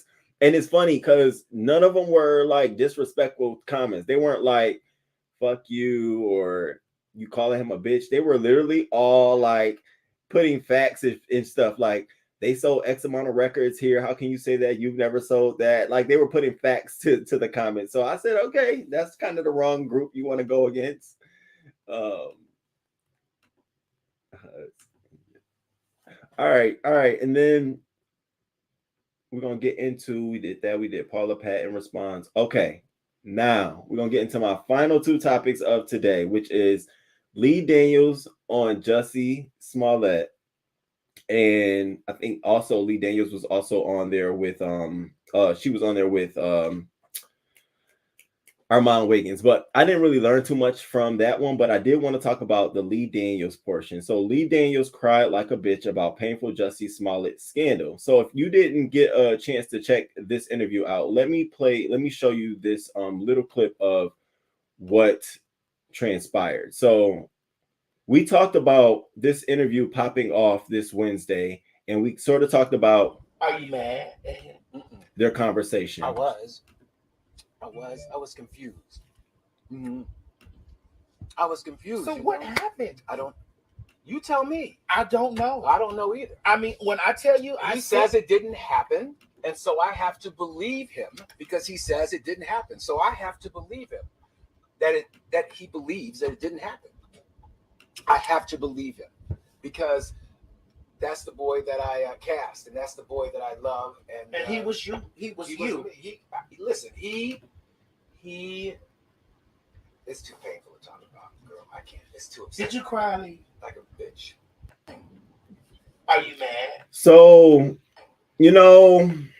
great interview, Maddie. Great interview, great season premiere. You and your conversation with Armon Wiggins. Good job. You definitely gave us some things to talk about and continue the conversation.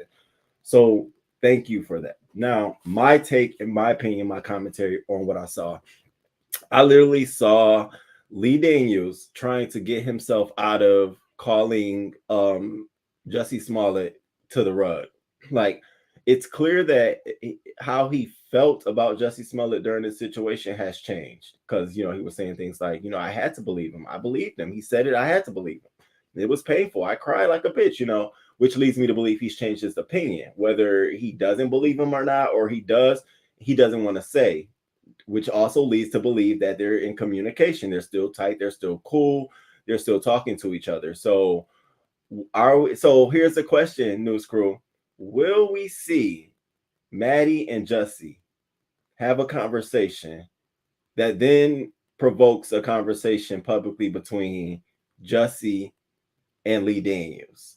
I just think that the structure of this and the dynamic of this is interesting. People also wanted to talk about how their conversation, because we played part of this. We played on Monday where T.S. Madison showed us she had the conversation with Lee Daniels about Monique.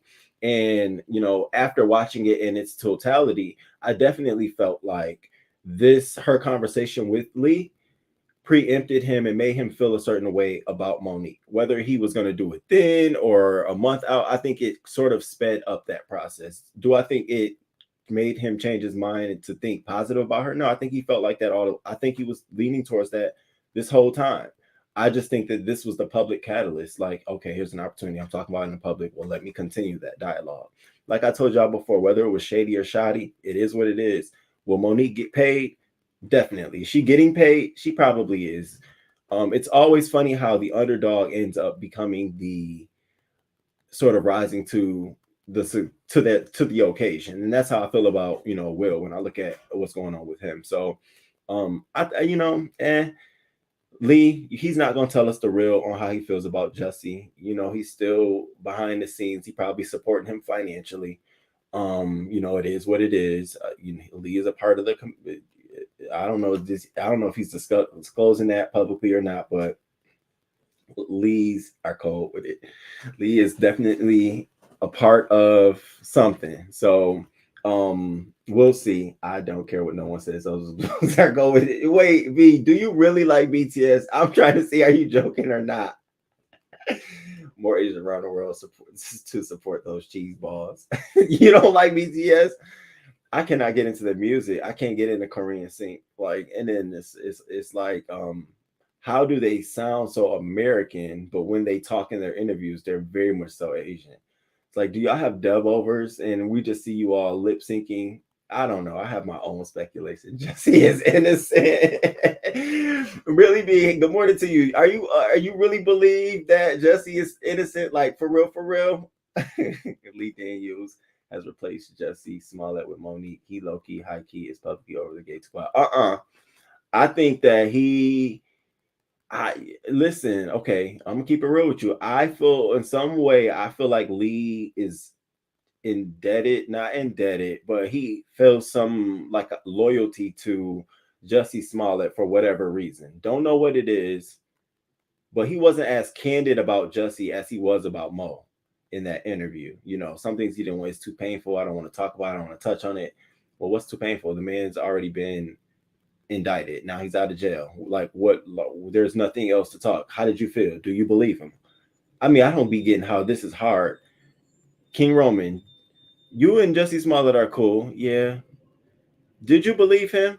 At first I did. Do you believe him now? I don't know. I really, after looking at everything, it's hard for me to believe that what went on. But, I'm going to stand by his side and I'm going to support him. But, I just, I had to look at everything in totality for myself. That's all. What is so hard in you just being yourself and saying that? You have money. You produce films.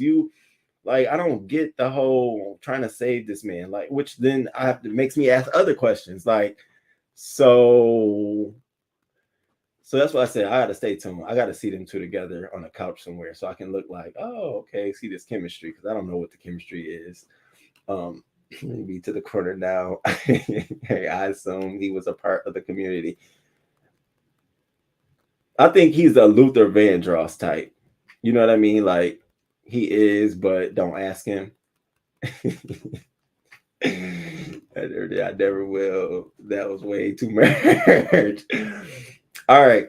And then the last one that caught us all off was the Funky Geneva and the Lemmie Plumber sort of debacle. Now, you guys have to know that I kind of sort of felt this kind of way about Lemmie, because again, when we watched him on the Bad Boys LA Club, we saw how overpowering and overbearing he was. And so it came off, you know, when he stepped into the Bad Boy, I said, here, I saved this clip for you all, watch this clip. And he stepped out. This isn't this, and this isn't that, and this is just, it was that overpowering spirit. So I already come to the table with, here go Lemmie, here go Lemmie. So it was so interesting to see this dialogue, see him carry a conversation. So before I show this, I'm gonna show you a very small clip that I found to be interesting out of their whole conversation. We're gonna talk about it. What I found to be interesting is he really carries an air about himself that he is God's gift. This is my opinion. That he is like, I am the reason that X, Y, and Z exists. I just felt that in this whole interview. He definitely got away from answering a lot of things that he should have answered, a lot of questions that he should have answered. When Funky Geneva uploaded his response, sort of his video to the whole entire situation, he also wrote in the comment description box how he felt about it, about how it all went down. So I wanted to also talk about that piece too. So let me play this for you all, and then we'll come right back to this. We could honestly sit here and play a game of words all day long, but the fact no, it's not words, Funky. It's not words. You said our programming and the network is trash. Mm-hmm. You know, I invested my own money to create a Black-owned network because we're usually not given these opportunities, you know, to be in a position where we actually can like distribute content, fund, finance, invest in programming. And so I didn't really think about it. It wasn't like, you know, I wasn't like sitting around sad, you know, or upset. I mean, it is, you know, it is annoying. I'm a little vexed by it. However, I will say this. It's like for me, it's like this specific show. Your show is called TGIF. T. You're talking about. I just watched your segment, right? You guys talked about Will Smith and Jada Pinkett. You're talking about negativity all day, right? Negative news. You know what I'm saying? You didn't highlight Samuel Jackson's or Quest. You know, what's the guy's name? Questlove. You know, you didn't spend a whole segment talking about how that was Samuel Jackson's first Oscar. You know, you spent all the entire segment talking about Will Smith and Jada Pinkett, you know, and giving your commentary.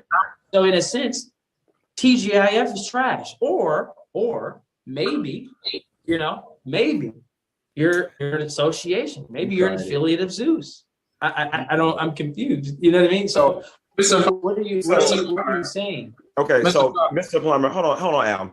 Mr. Plummer, obviously, how convenient of you. You cherry picked one example of one particular segment. This show, we cover a vast array of topics, both intellectual and garbage. I mean, it is a gossip show. You, on the other hand, I took a moment. Hold on. I'll let you finish, so let me finish. Sure. I took a minute to go through all of your programming on your show, right? Because I didn't even know that you had all of the programming that you did on your platform, and congratulations. But I find it odd that in your speech, you used the word intellect, right? Or intelligent. Our viewers are intelligent, and I'm not doubting that. But of all of your shows, that get Zeus the most ratings, you've got Baddies, you've got Jocelyn's Cabaret. Tell it.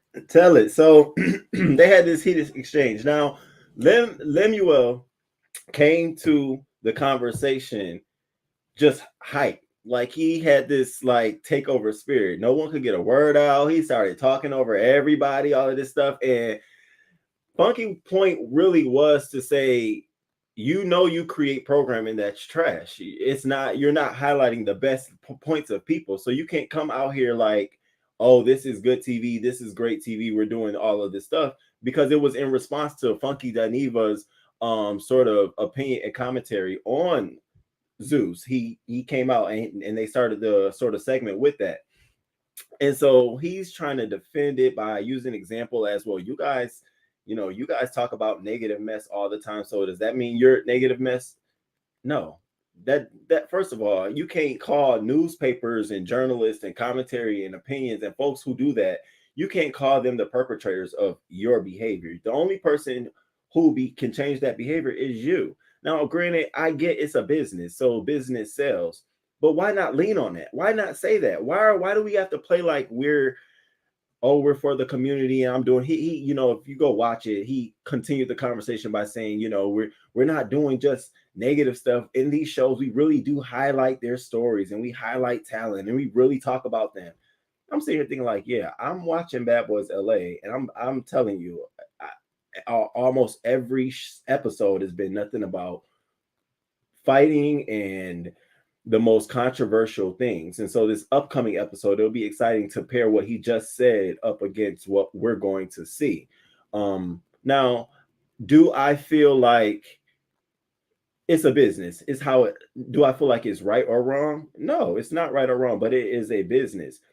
How I feel, this black man running Zeus Network to me is no different than a Viacom, a BET, a Netflix, all of these folks writing their own guidelines. We always do this when it comes to our black race. We get mad when someone else like VH1 or Bravo have these shows, these black shows like Real Housewives of Atlanta, or, when VH1 had all those black shows and Jocelyn. We get mad when they have them because we feel like they're selling us out, selling our story, all of that stuff. Then when a black person creates the network, I remember when BET did it with College Hill, and then they yanked College Hill because College Hill became too salacious. And then people started saying, you're making black people look bad, look bad, look bad, look bad. But yeah, if you take College Hill and put it on another network, people going to watch it and love it. They're going to get the ratings. And, so for me, I don't have a problem with Lemmie doing his thing, having his show. I think the problem I have with him is he's trying to mask this under I'm doing the right thing.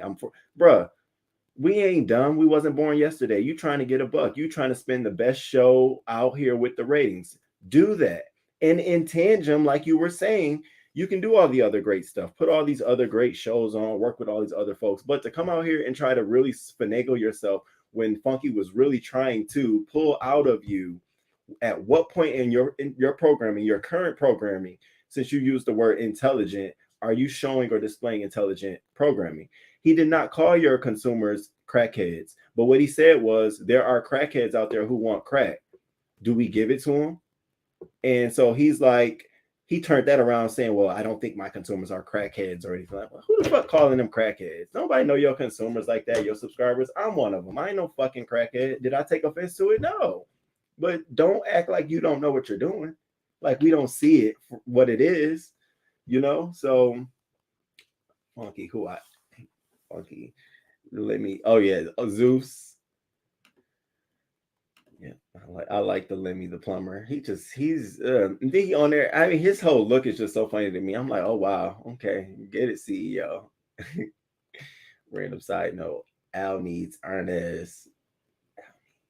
Oh, I'm going to look at that. I agree with Really B on this. I like Funky, but I don't always like his arrogance. Hold up. Yeah, his arrogance. Yeah.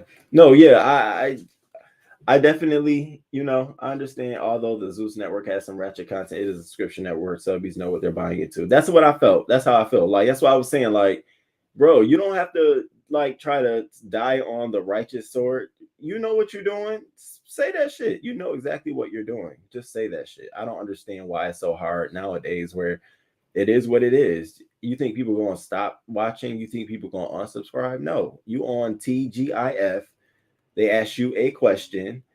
you should. I would have first one. Yeah, it's absolutely programming. You know, right now we're working on our reality segment, our reality unit, and these are the shows. Do you feel like they make us look bad? And like, you know, I really try to leave that up to the executive producers of the show, but I always try to find messaging in each show. Now, whether it comes off salacious or not, you know, that's up to each producer. You know, I would have pushed it off on someone. You know how they do, but I would have never. You know, it just makes you look like a coward.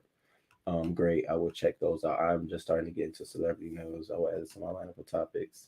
Thank you, Sam. I need to check. Yeah, it's Zeus. Yeah, Zeus Network. So I thought that was interesting of their conversation. So yeah, you can check Fox Soul out on they have a YouTube channel and all of their clips and stuff is there too. So sometimes I grab clips from right there as well. So make sure you check that out. Now, before I get out of here, this was the question of the day I posted. People are debating whose catalog is better between Usher and Trey Songz. And in the shade room, if you go under their comments on both Instagram and Twitter, you will see people are really, really struggling with this thing. It was no struggle for me. I absolutely know Usher has a bigger catalog, from You Make Me Wanna to Confessions to, you know, all of his stuff. You know, I feel like he definitely would, but people felt like Trey Songz will definitely outshine Usher with his modern, you know, his more up to date, you know, catalog. And I just thought that was interesting and funny. So I wanted to see you all comments, but I got sort of the feedback on my community wall. Let me promise there's more diverse content. Yeah, he said that. He said he was gonna give more diverse content. That's why I'm like, it just didn't, to me, it was just like, oh, this, are you not trained for this? Be more relaxed, be more reserved, you know what I'm saying? Be calm. But he did call his consumers trash. He did. Because I listened to it multiple times to see. I didn't hear him call them trash or crackheads. I'm gonna have to listen to it again if he did. I'll stand corrected, absolutely. But I have to listen to it again. I didn't hear him single them out. I was trying to pay attention to that because I was myself curious, like, oh baby, I'm coming, baby, I'm coming. All right, y'all. I gotta go and take my baby out. I gotta go walk him. You all enjoy. Thank you all for being here. Let me run it back one more time, one more again, as you all exit. Oh my God, please hit the like button. Those who are in the sky, please hit the like button. If you are not subscribed, please consider subscribing. Today we covered congrats to the Supreme Court nominee, Ketanji Brown Jackson. We talked about our Forbes list, Oprah, Jay-Z, Michael Jordan, Kim Kardashian, The Weeknd getting his snag. We talked about Will Smith in the Sanction meeting today at 9 p.m. CST. The only thing they can really do, I said, is issue him a warning. Ain't much else they can do. Can't suspend him. He ain't a member no more.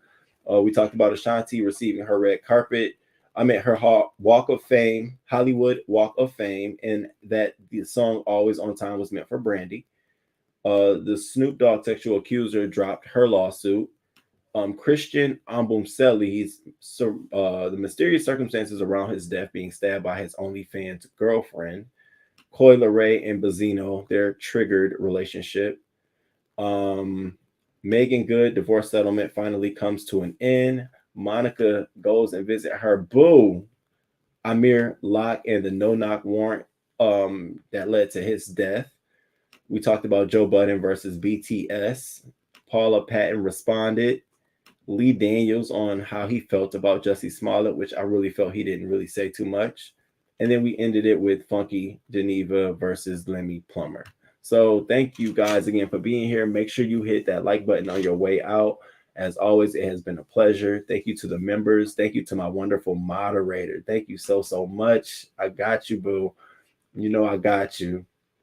Thank you for being here, Hot Spicy Tea. Thank you all for being here so much. Y'all know how much I appreciate you all. Thank you, Miss Margot. Have a great weekend. You too. No one cares. Thank you. You got you, boo. Thank you, Zab. Enjoy your time off. See you when you get back. It's not next week. It's the week after next week. I just wanted to give folks a heads up. Have a good one. You too, Miss Margot. There's no debate for me. What you talking about? Have a great YouTube V. Have a good one. All right, you all. Have a good one. Enjoy your day. Have a good one. I'll see y'all out and about in these streets. Until next time, deuces.